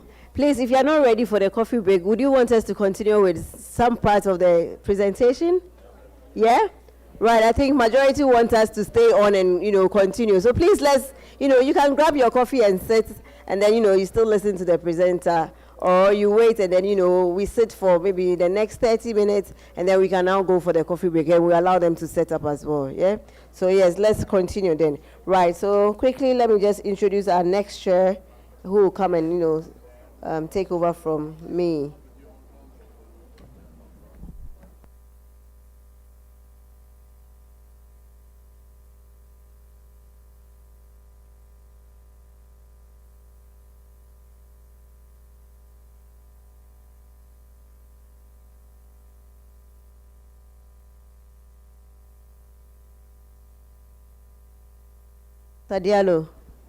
Dr. Diallo.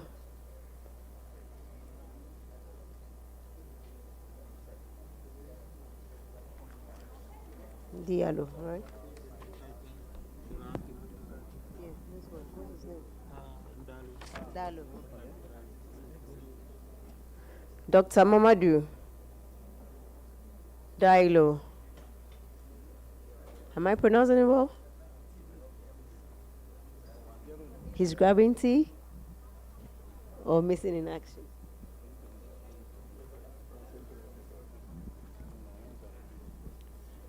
Okay.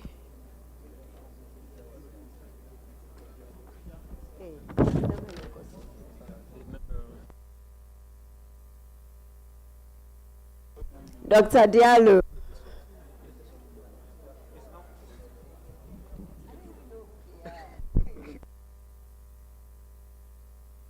So I think Dr. Diallo is nowhere to be found, so I know, right? So yeah, so let's stretch, network, and then we come back. You could just grab your tea, coffee, your snack, and then, just come back into the room with it. We're going to have a round table discussion. Oh, so he's right here. You were missing in action. We've called you a million times. Right, so he's in and he's going to chair the session. Yeah. I went to take my coffee break, that's why. Sorry.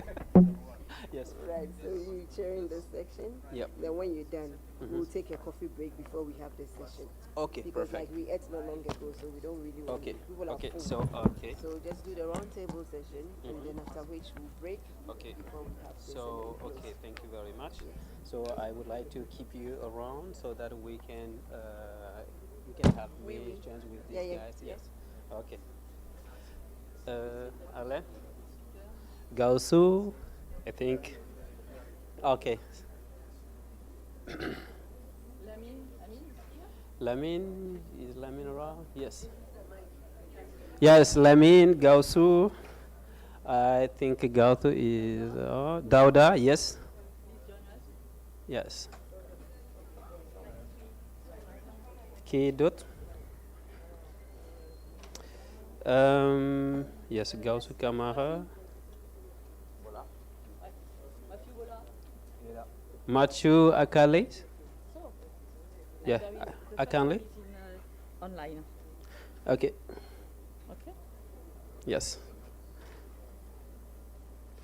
Dr. Adeyun is online. He's online. Okay, thank you. Yeah. So you can sit down. Yep.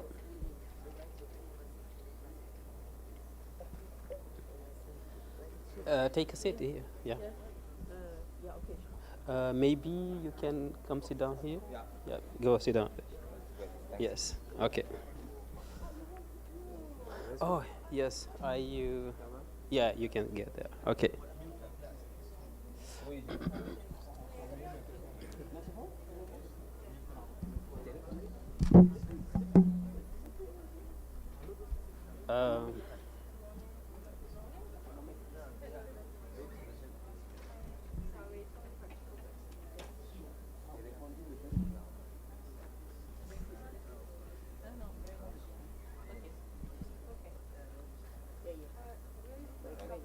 Yes.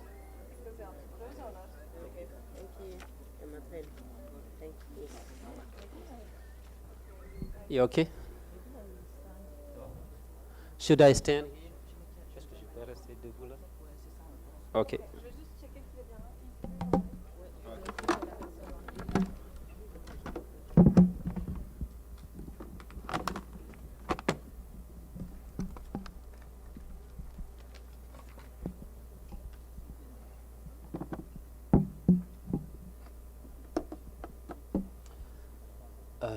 Are you guys ready?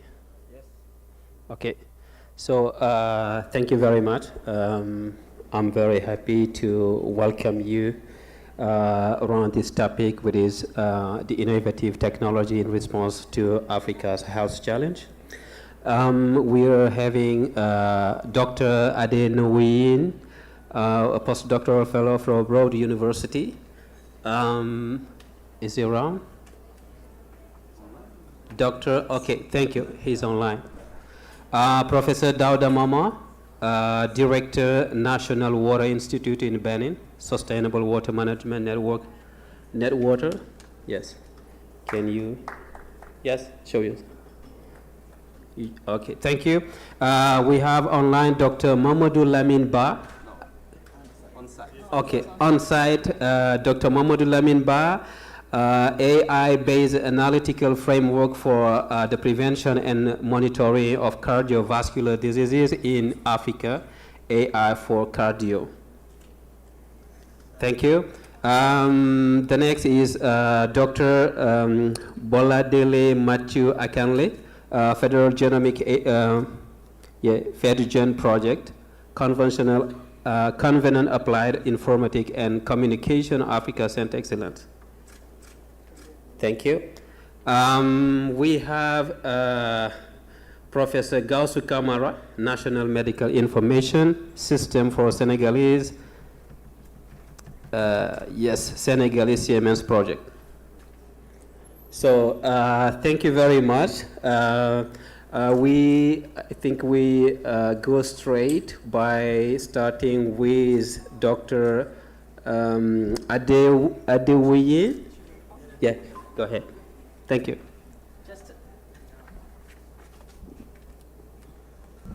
Yes, just. Hello? Okay, just a few words to introduce me first, and ask the questions to moderate. So it's my great pleasure to moderate this panel. I am Hélène Kirchner. I am coming from INRIA in France. The small one behind Gausu here. No, INRIA. Which is a French institute for research and applications in digital science in France. Okay, so. Oui, yes. Yes, not too late to introduce myself. I'm Mamadou Diallo, the coordinator of, regional coordinator of ACE Partner, African Center of Excellence.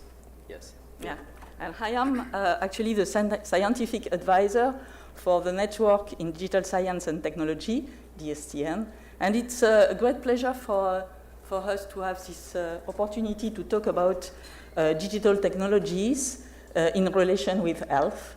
And of course, everybody is convinced now, I think, that there are great opportunities for a connection between these areas. For instance, telemedicine enables to now remotely diagnose and treat patients in areas which have a shortage in medical facilities or doctors. It's also important. It's also interesting because you can have now mobile devices that are used to deliver in some area medical services and information. And electronic medical records also are very important because they are allowed to gather all the information and health data for patients and help the professionals. And indeed, you have all the artificial intelligence technology, which is bringing the way to handle the large amount of health data that we collect all together and assist professionals in making informed decisions, detecting prevention and treatment. So it's a few advantages that we all know every day in some sense, but here we have in this panel different approaches and examples of these technologies. And maybe we should start with our online panelists. Yes. Okay. So as you tell, actually, you are Dr. Adewini Ogunmolasui, sorry. You are at the Department of Biotechnology at the Federal University of Technology, Akure, in Nigeria. Okay, thank you. Yes. And you are developing with your partners in South Africa some regional and rapid testing methods to detect early stages in malaria. And could you tell us more about this innovation and how this changed actually the way to contain this disease? Thank you very much. Can you hear me? Yes. Hello, can you hear me? Yes. Thank you very much. I was talking about microfluidics and atomic technology and how we can use that to stem the issue of disease across Africa. From the you can see,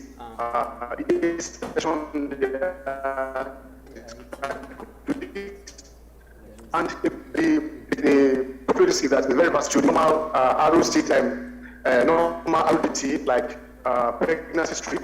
This one can multiplex, can run quite a lot of sample, can detect quite a lot of disease in a particular sample. And then if you look at the section B, I select.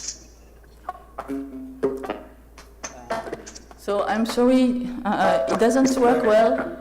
I think there was some too much traffic. Yes. Hello? We cannot. Can you hear me? Not properly. It's very. Comment dirais-je? There is connection issues. Yeah, I think we have a connection issue, and maybe we should. You should talk without the slide projection. It's too difficult. Maybe not the video. Do you? Could you stop the video? Maybe you could just stop your video. Yeah. Perfect. Okay, let's try now. Hello, again. can you hear me now? Yes. Hello? Yeah, yes, go ahead. Is it all right? Yes? But we don't have the slide now. Yes, go ahead, please. Okay, now I just talked about microfluidics, paper microfluidics, RUDT, comparing it to the normal RUDT like pregnancy strip we have. I am saying that microfluidics that I designed here in this picture can actually multiplex. You can detect as many as possible diseases in a sample. For example, taking a blood sample. And then I mentioned the section B, which is Selex. With Selex, we produce an aptamer. Aptamer, they're just single-stranded DNAs or RNA that are specifically engineered to detect a particular target or antigen in a sample. And you can see the device itself, and section D are using mobile technology to capture their image. Now, this system, what can it do? It helps us to rapidly detect our disease in our multiple diseases at the same time. It's cheap, and then it helps us to determine. It can be used rather for surveillance, easy surveillance in the low resource setting to help us to eliminate mass drug administration, especially in schistosomiasis and indiscriminate use of drug like we have over here in Africa. We don't do tests, we just go for malaria drug or whatever, and also monitor treatment efficacy. So these are things that microfluidic device can actually help us to achieve without so much order. We have 3 minutes. I don't know if I'm clear. Okay, great. Thank you very much. So we are seeing another contribution. This time I'm turned to Professor Daouda Mama.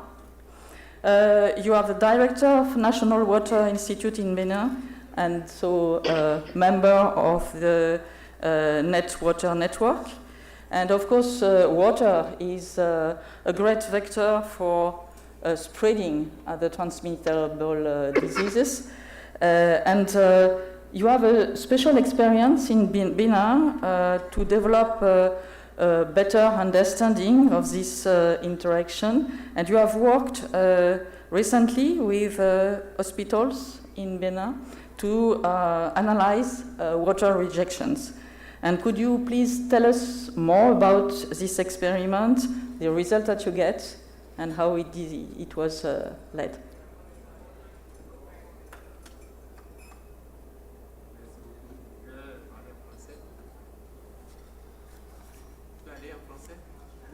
Yes, you can speak French. I think there are translations.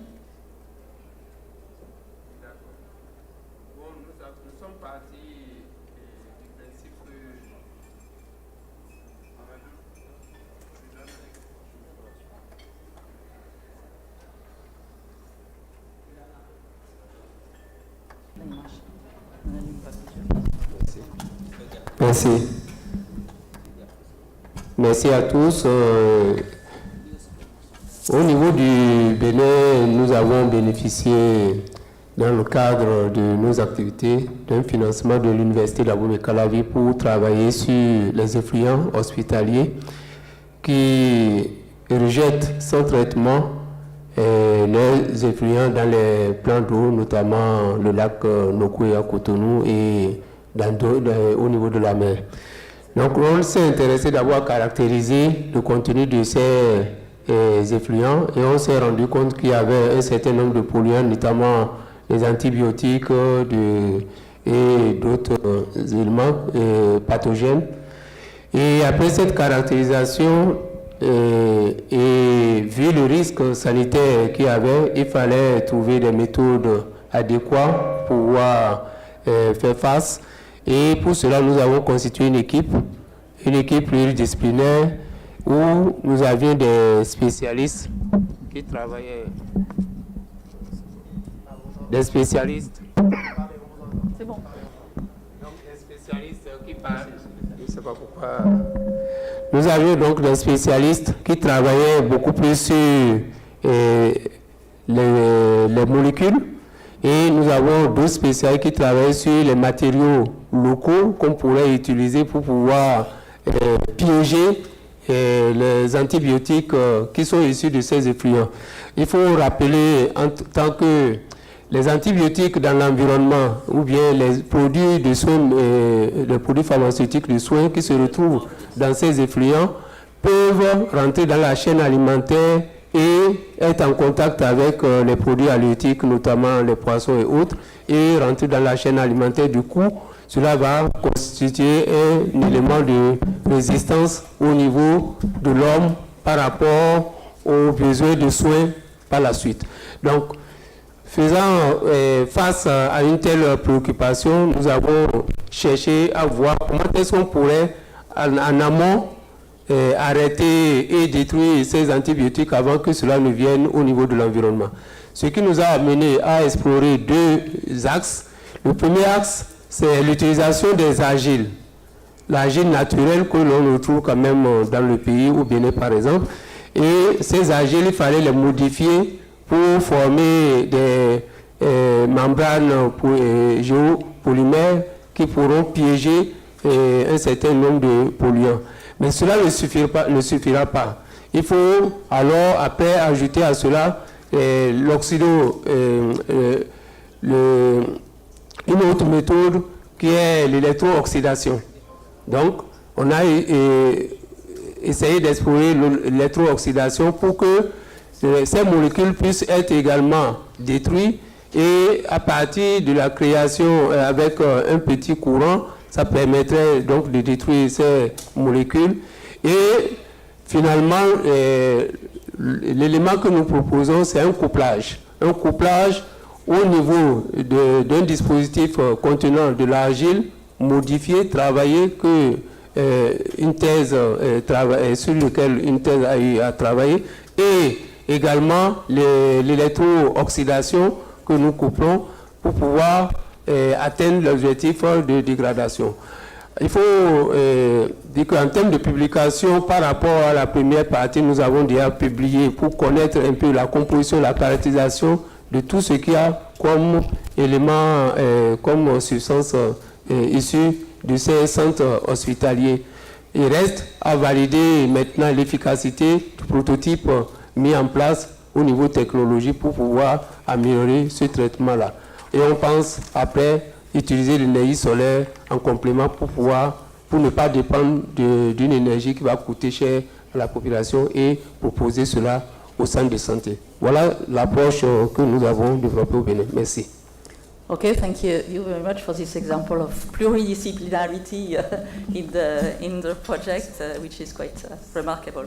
So now I would like to turn to Professor Mohamedou Lamine-Ba, who is at University Cheikh Anta Diop at Senegal. And actually, we would like you to talk about one project, which is a project in the DSTN network. You are part of and supervisor and leader, I would say. It is the project AI for cardio, which is, well, I let you introduce AI for cardio and also precise what is your more precise contribution to this project. Thank you, Hélène. So first of all, I would like to thank WANIDA, and also to thank the network, the STN and IC partner for giving us this opportunity to come here and to share with our colleagues from diverse domains what we are doing. So AI for Cardio is a multidisciplinary project composed by computer scientists like us, but also cardiologists and also people from social science. And I will just first of all give some motivation of that project by giving five facts. So if we try to be in with respect to the projection of the WHO, non-transmissible disease will overcome in the very near future transmissible disease. And cardiovascular disease is among the disease that will be very prominent in Africa. So it's the first cause of mortality worldwide. And if we restrict ourselves to Africa, so the boundary is very huge. For example, in the world, we have 31% of the total worldwide mortality due to cardiovascular disease. So every minute we have 60 cases of stroke around the world. 45 happen in Africa.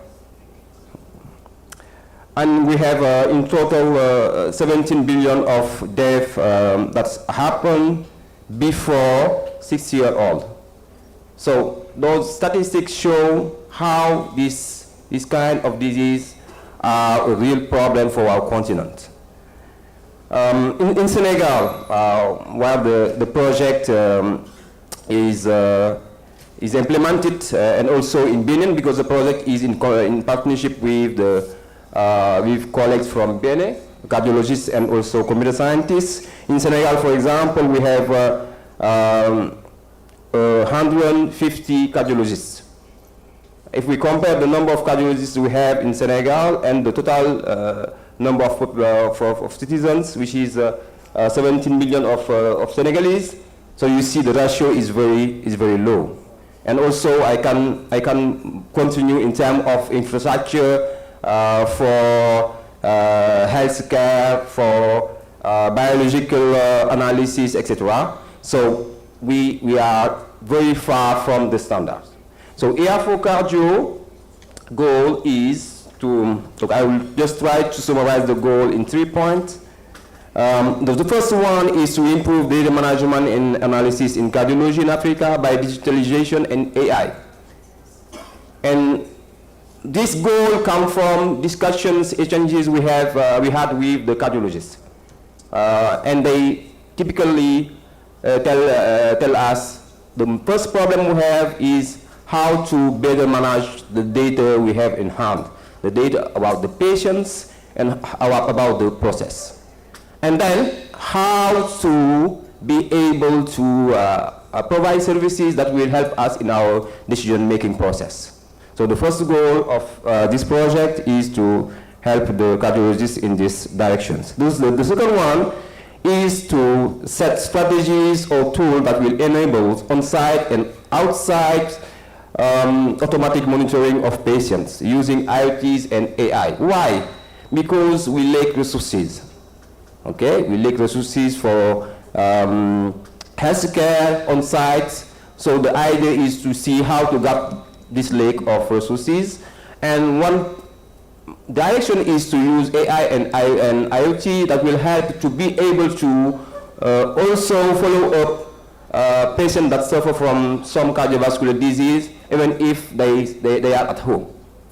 For example, it can help to real-timely collect data from some constant, and if there are some very strange events, send, for example, alert to the specialist to say, okay, this person should be taken in charge because probably he has risk to stroke, for example. So the last point, just Ellen. So the last point is to help early detections of at-risk population, because definitely our belief is that to fight this kind of diseases, we have to put our effort on preventions and sensibilization. Thank you. Thank you very much. The next example is the example of another project in the DSTN. It will be introduced by Dr. Boladele Matthew Akanle, and it's actually this project is the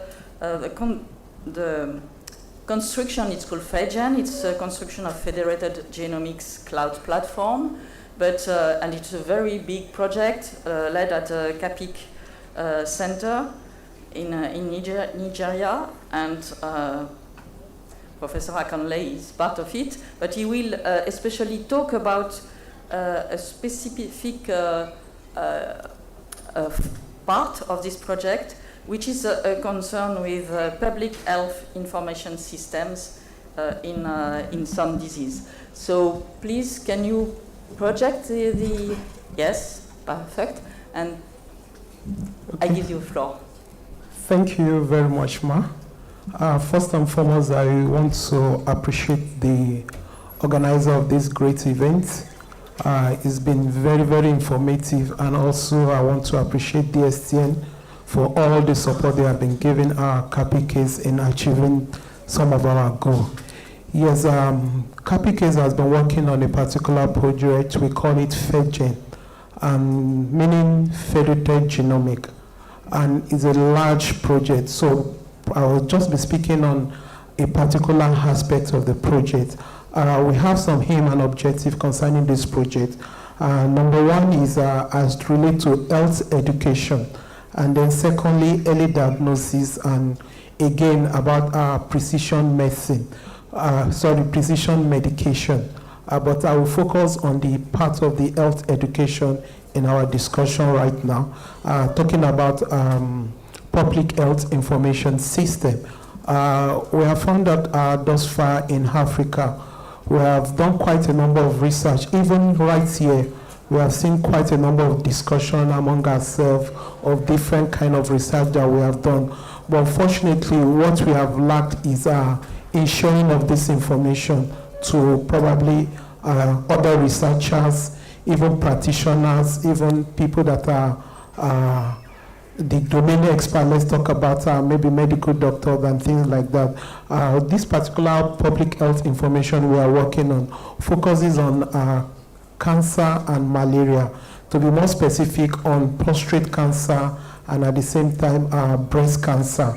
So this platform is supposed to be an information sharing point, most especially for Africa, as relates to malaria and cancer, prostate cancer and breast cancer.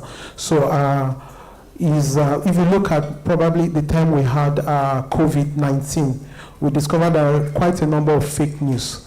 We go online, we search some information, but we discover that some of this information are not real information, they are false information. So it's good for us to have a platform whereby you are sure that yes, any information that is shared on this platform is going to be real and authentic. We want to solve malaria problem, you can always come to these points here and check about the information you have about malaria, and then you'll be able to know what next in your research, or you even know who to contact. Probably you get an information on that site, and then you can know where your research is lacking or where you need to collaborate with others. On this platform, we have 4 major actors. We have authors, we have reviewers, we also have admin. So what this platform is meant is just for you to come there, share your information, and then it also has a blog whereby you can go there and follow up a particular author on a particular topic. So you as a researcher, you can always come to this site. Like I said, it's only on malaria, cancer, that's prostate cancer and breast cancer. You can always come to this platform, check any kind of information that has been shared. Yeah, you can't have all information there, but you are sure that any kind of, it's specific, that's one of the advantage. You are working, you are researching on malaria now, you can just come, instead of doing a kind of general search, you can be sure that when you come to this platform, you see other information that several researchers have been able to share on this platform. Thank you very much. Thank you very much. So, indeed, if you are interested, you can first look at the platform, but also contact Professor Akanley to discuss with him if you think that there may be some possible interest for you to access the platform and contribute to the platform. So another example of something that might be also shared in this with a network. It's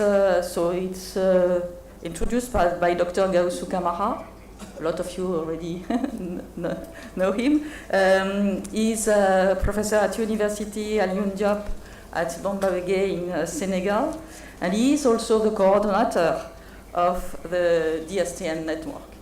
So please, Gausu, I think here we are especially thinking about, about the Siemens project that you have co-funded, and you are yet a MED contributor to it.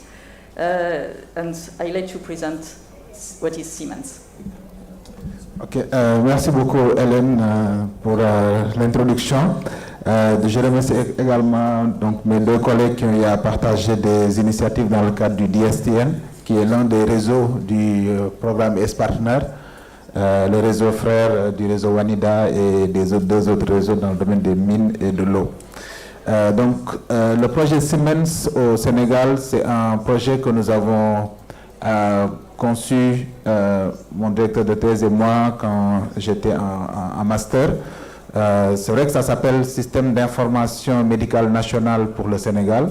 J'avoue qu'on a eu un souci sur le nom, parce que le ministère voulait qu'on enlève l'aspect national, parce que c'était un terme qui les appartenait, mais on n'était pas dans une logique d'appropriation de l'État, mais plutôt dans une logique de couverture, c'est-à-dire quelle était la portée en fait de couverture de ce système.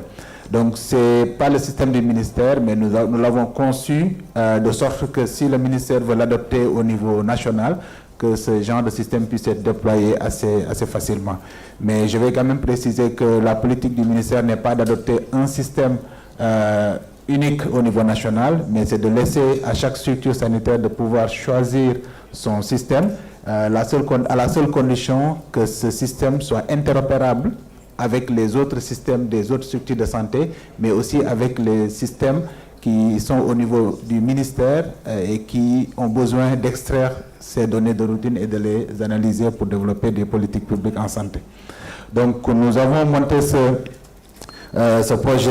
Au début, effectivement, donc je vais partager 2 ou 3 expériences pour aller vite, puisqu'on n'a pas beaucoup de temps. C'était justement pour concevoir un système à l'échelle nationale avec un numéro d'identification unique, un dossier patient unique, etc. Donc on a été très vite stoppé par des barrières que je souhaiterais partager avec vous, que sont des barrières techniques, parce que pour avoir un système national, il faut d'abord avoir un réseau au moins national, même si c'est intranet, pour que les différentes structures de santé soient interconnectées. Nous avons également été bloqués par des barrières légales, parce qu'on ne pouvait pas passer par le cloud, puisque la législation au Sénégal n'autorise pas à ce que les données à caractère personnel, notamment les données de santé, soient stockées en dehors du territoire national. Et le cloud semble être considéré parmi les espaces qui sont en dehors du territoire national. Ensuite, il y avait d'autres barrières que sont des barrières économiques, on va dire. Beaucoup de structures de santé manquaient d'un certain nombre d'infrastructures, notamment des ordinateurs, de bureaux, etc. Donc ça aussi, ça ralentit un tout petit peu le déploiement. Mais on n'a pas croisé les bras. Ce qu'on a fait, on a commencé par décomposer le Siemens en des modules beaucoup plus petits, pour permettre des déploiements à plus petite échelle en réduisant les contraintes. On a développé des modules Siemens cardiologie, Siemens maternité, Siemens, etc. Et on s'assure à ce qu'à chaque fois qu'on demande un financement, qu'on puisse avoir de l'appui pour mettre à niveau le réseau déjà local du service concerné, de leur doter un ordinateur de bureau, mais aussi des modules de formation pour leur personnel, d'abord pour au moins de se familiariser avec l'outil informatique, pour un peu éliminer cette barrière, on va dire, sociale, parce que beaucoup d'entre eux ont peur de l'utilisation de l'outil informatique.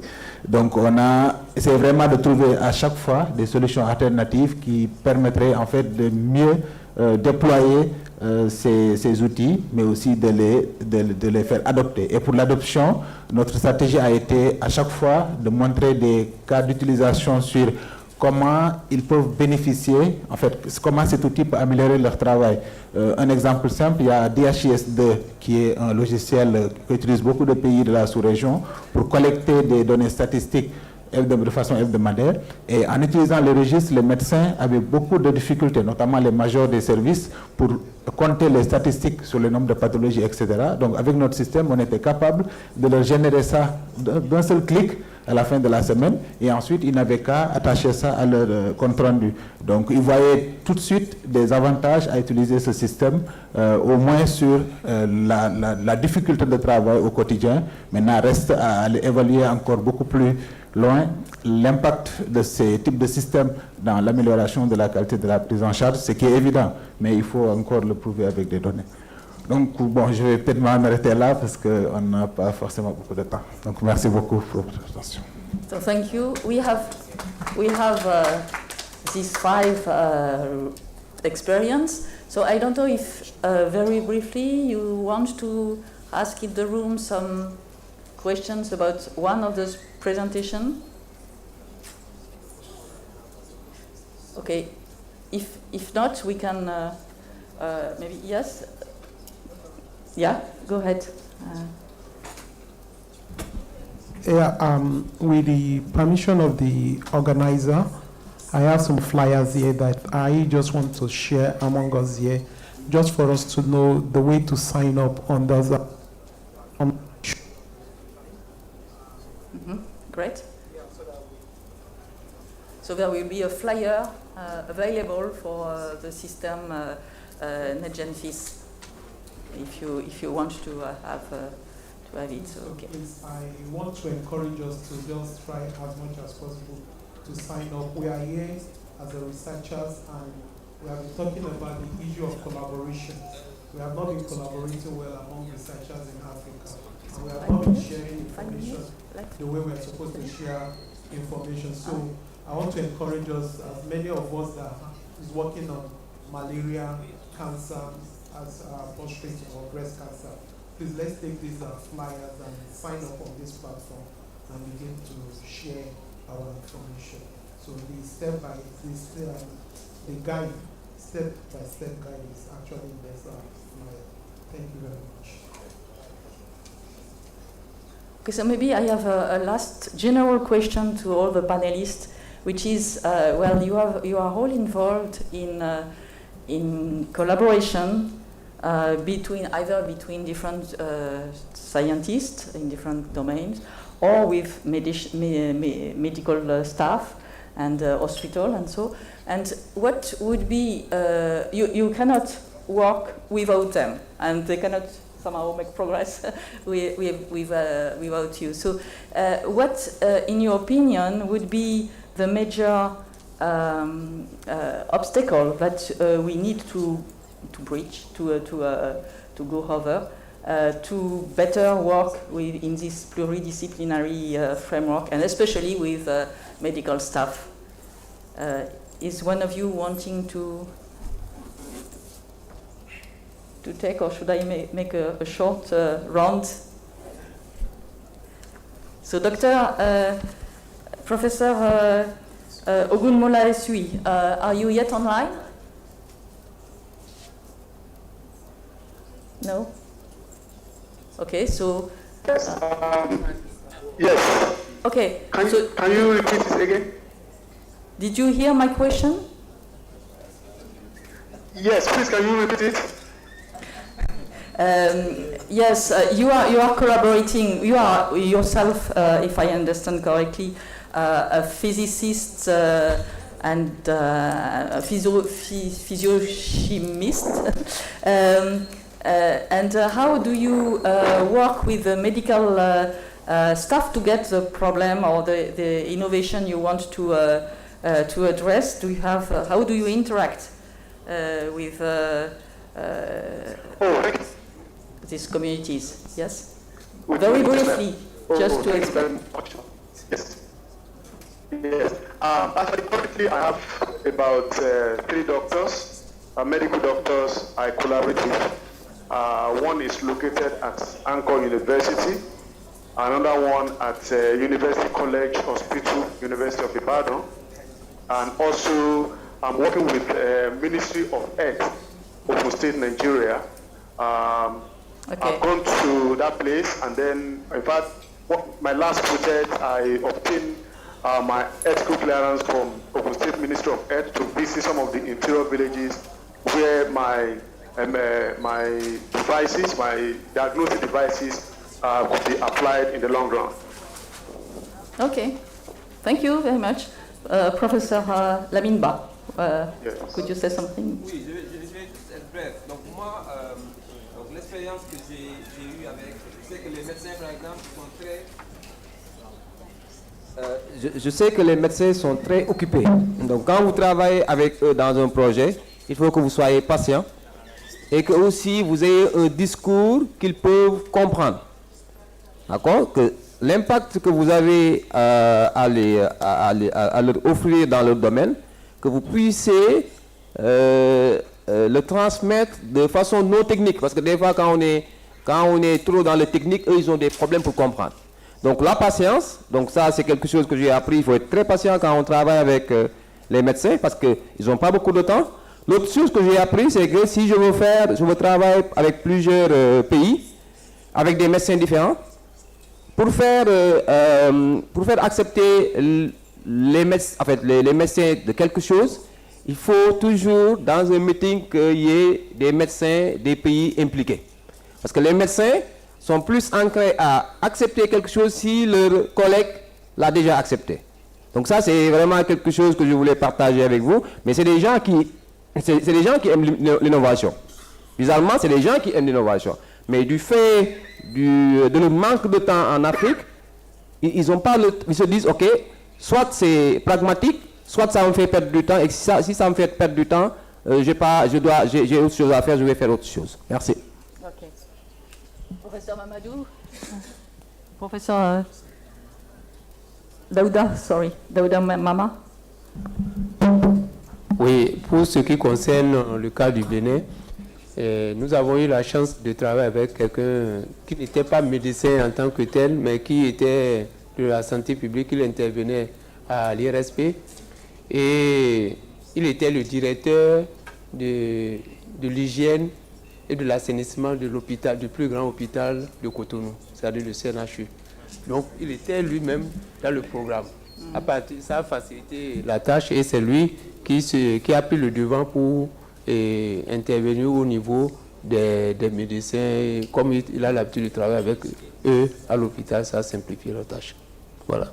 Mais je suis d'avis par rapport à ce que le collègue vient de dire tout à l'heure, à savoir que, bon, il faut effectivement trouver les centres d'intérêt pour pouvoir avancer. Merci.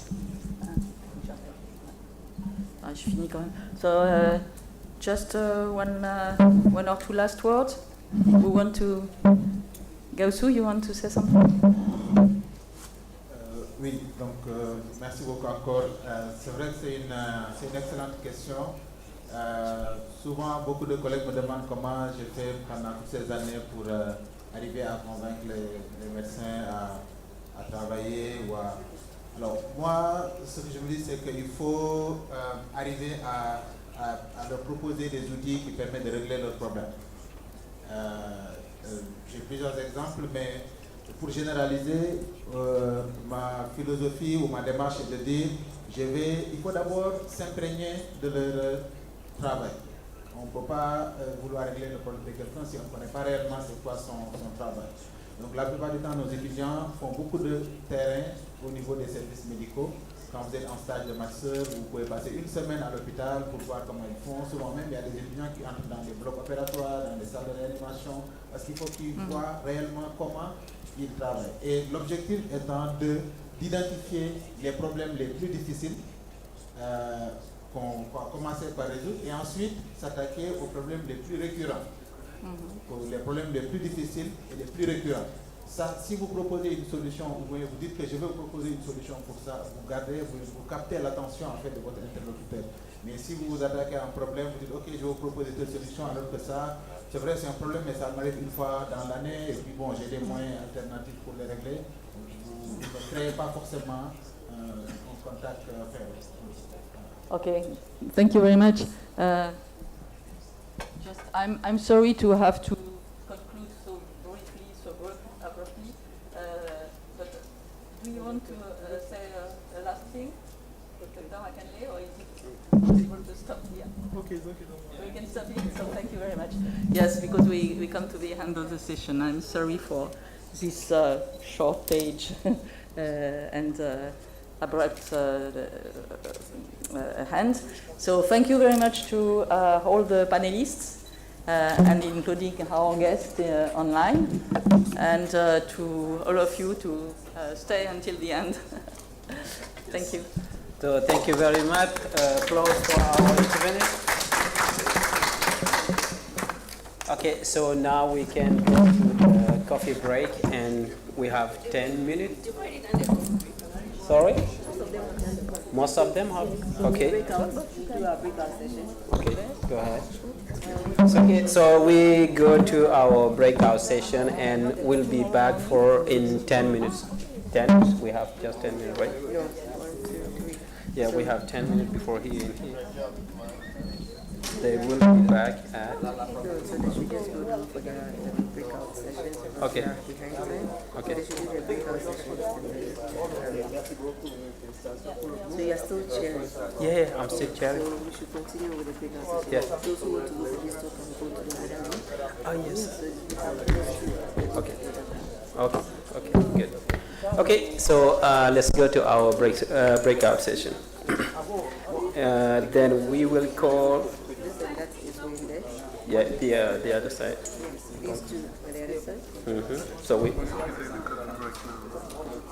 Most of them have already taken the okay. Alright, so we'll just those who haven't gotten, you can have it before Yeah. Okay. Okay. So just announce and we go.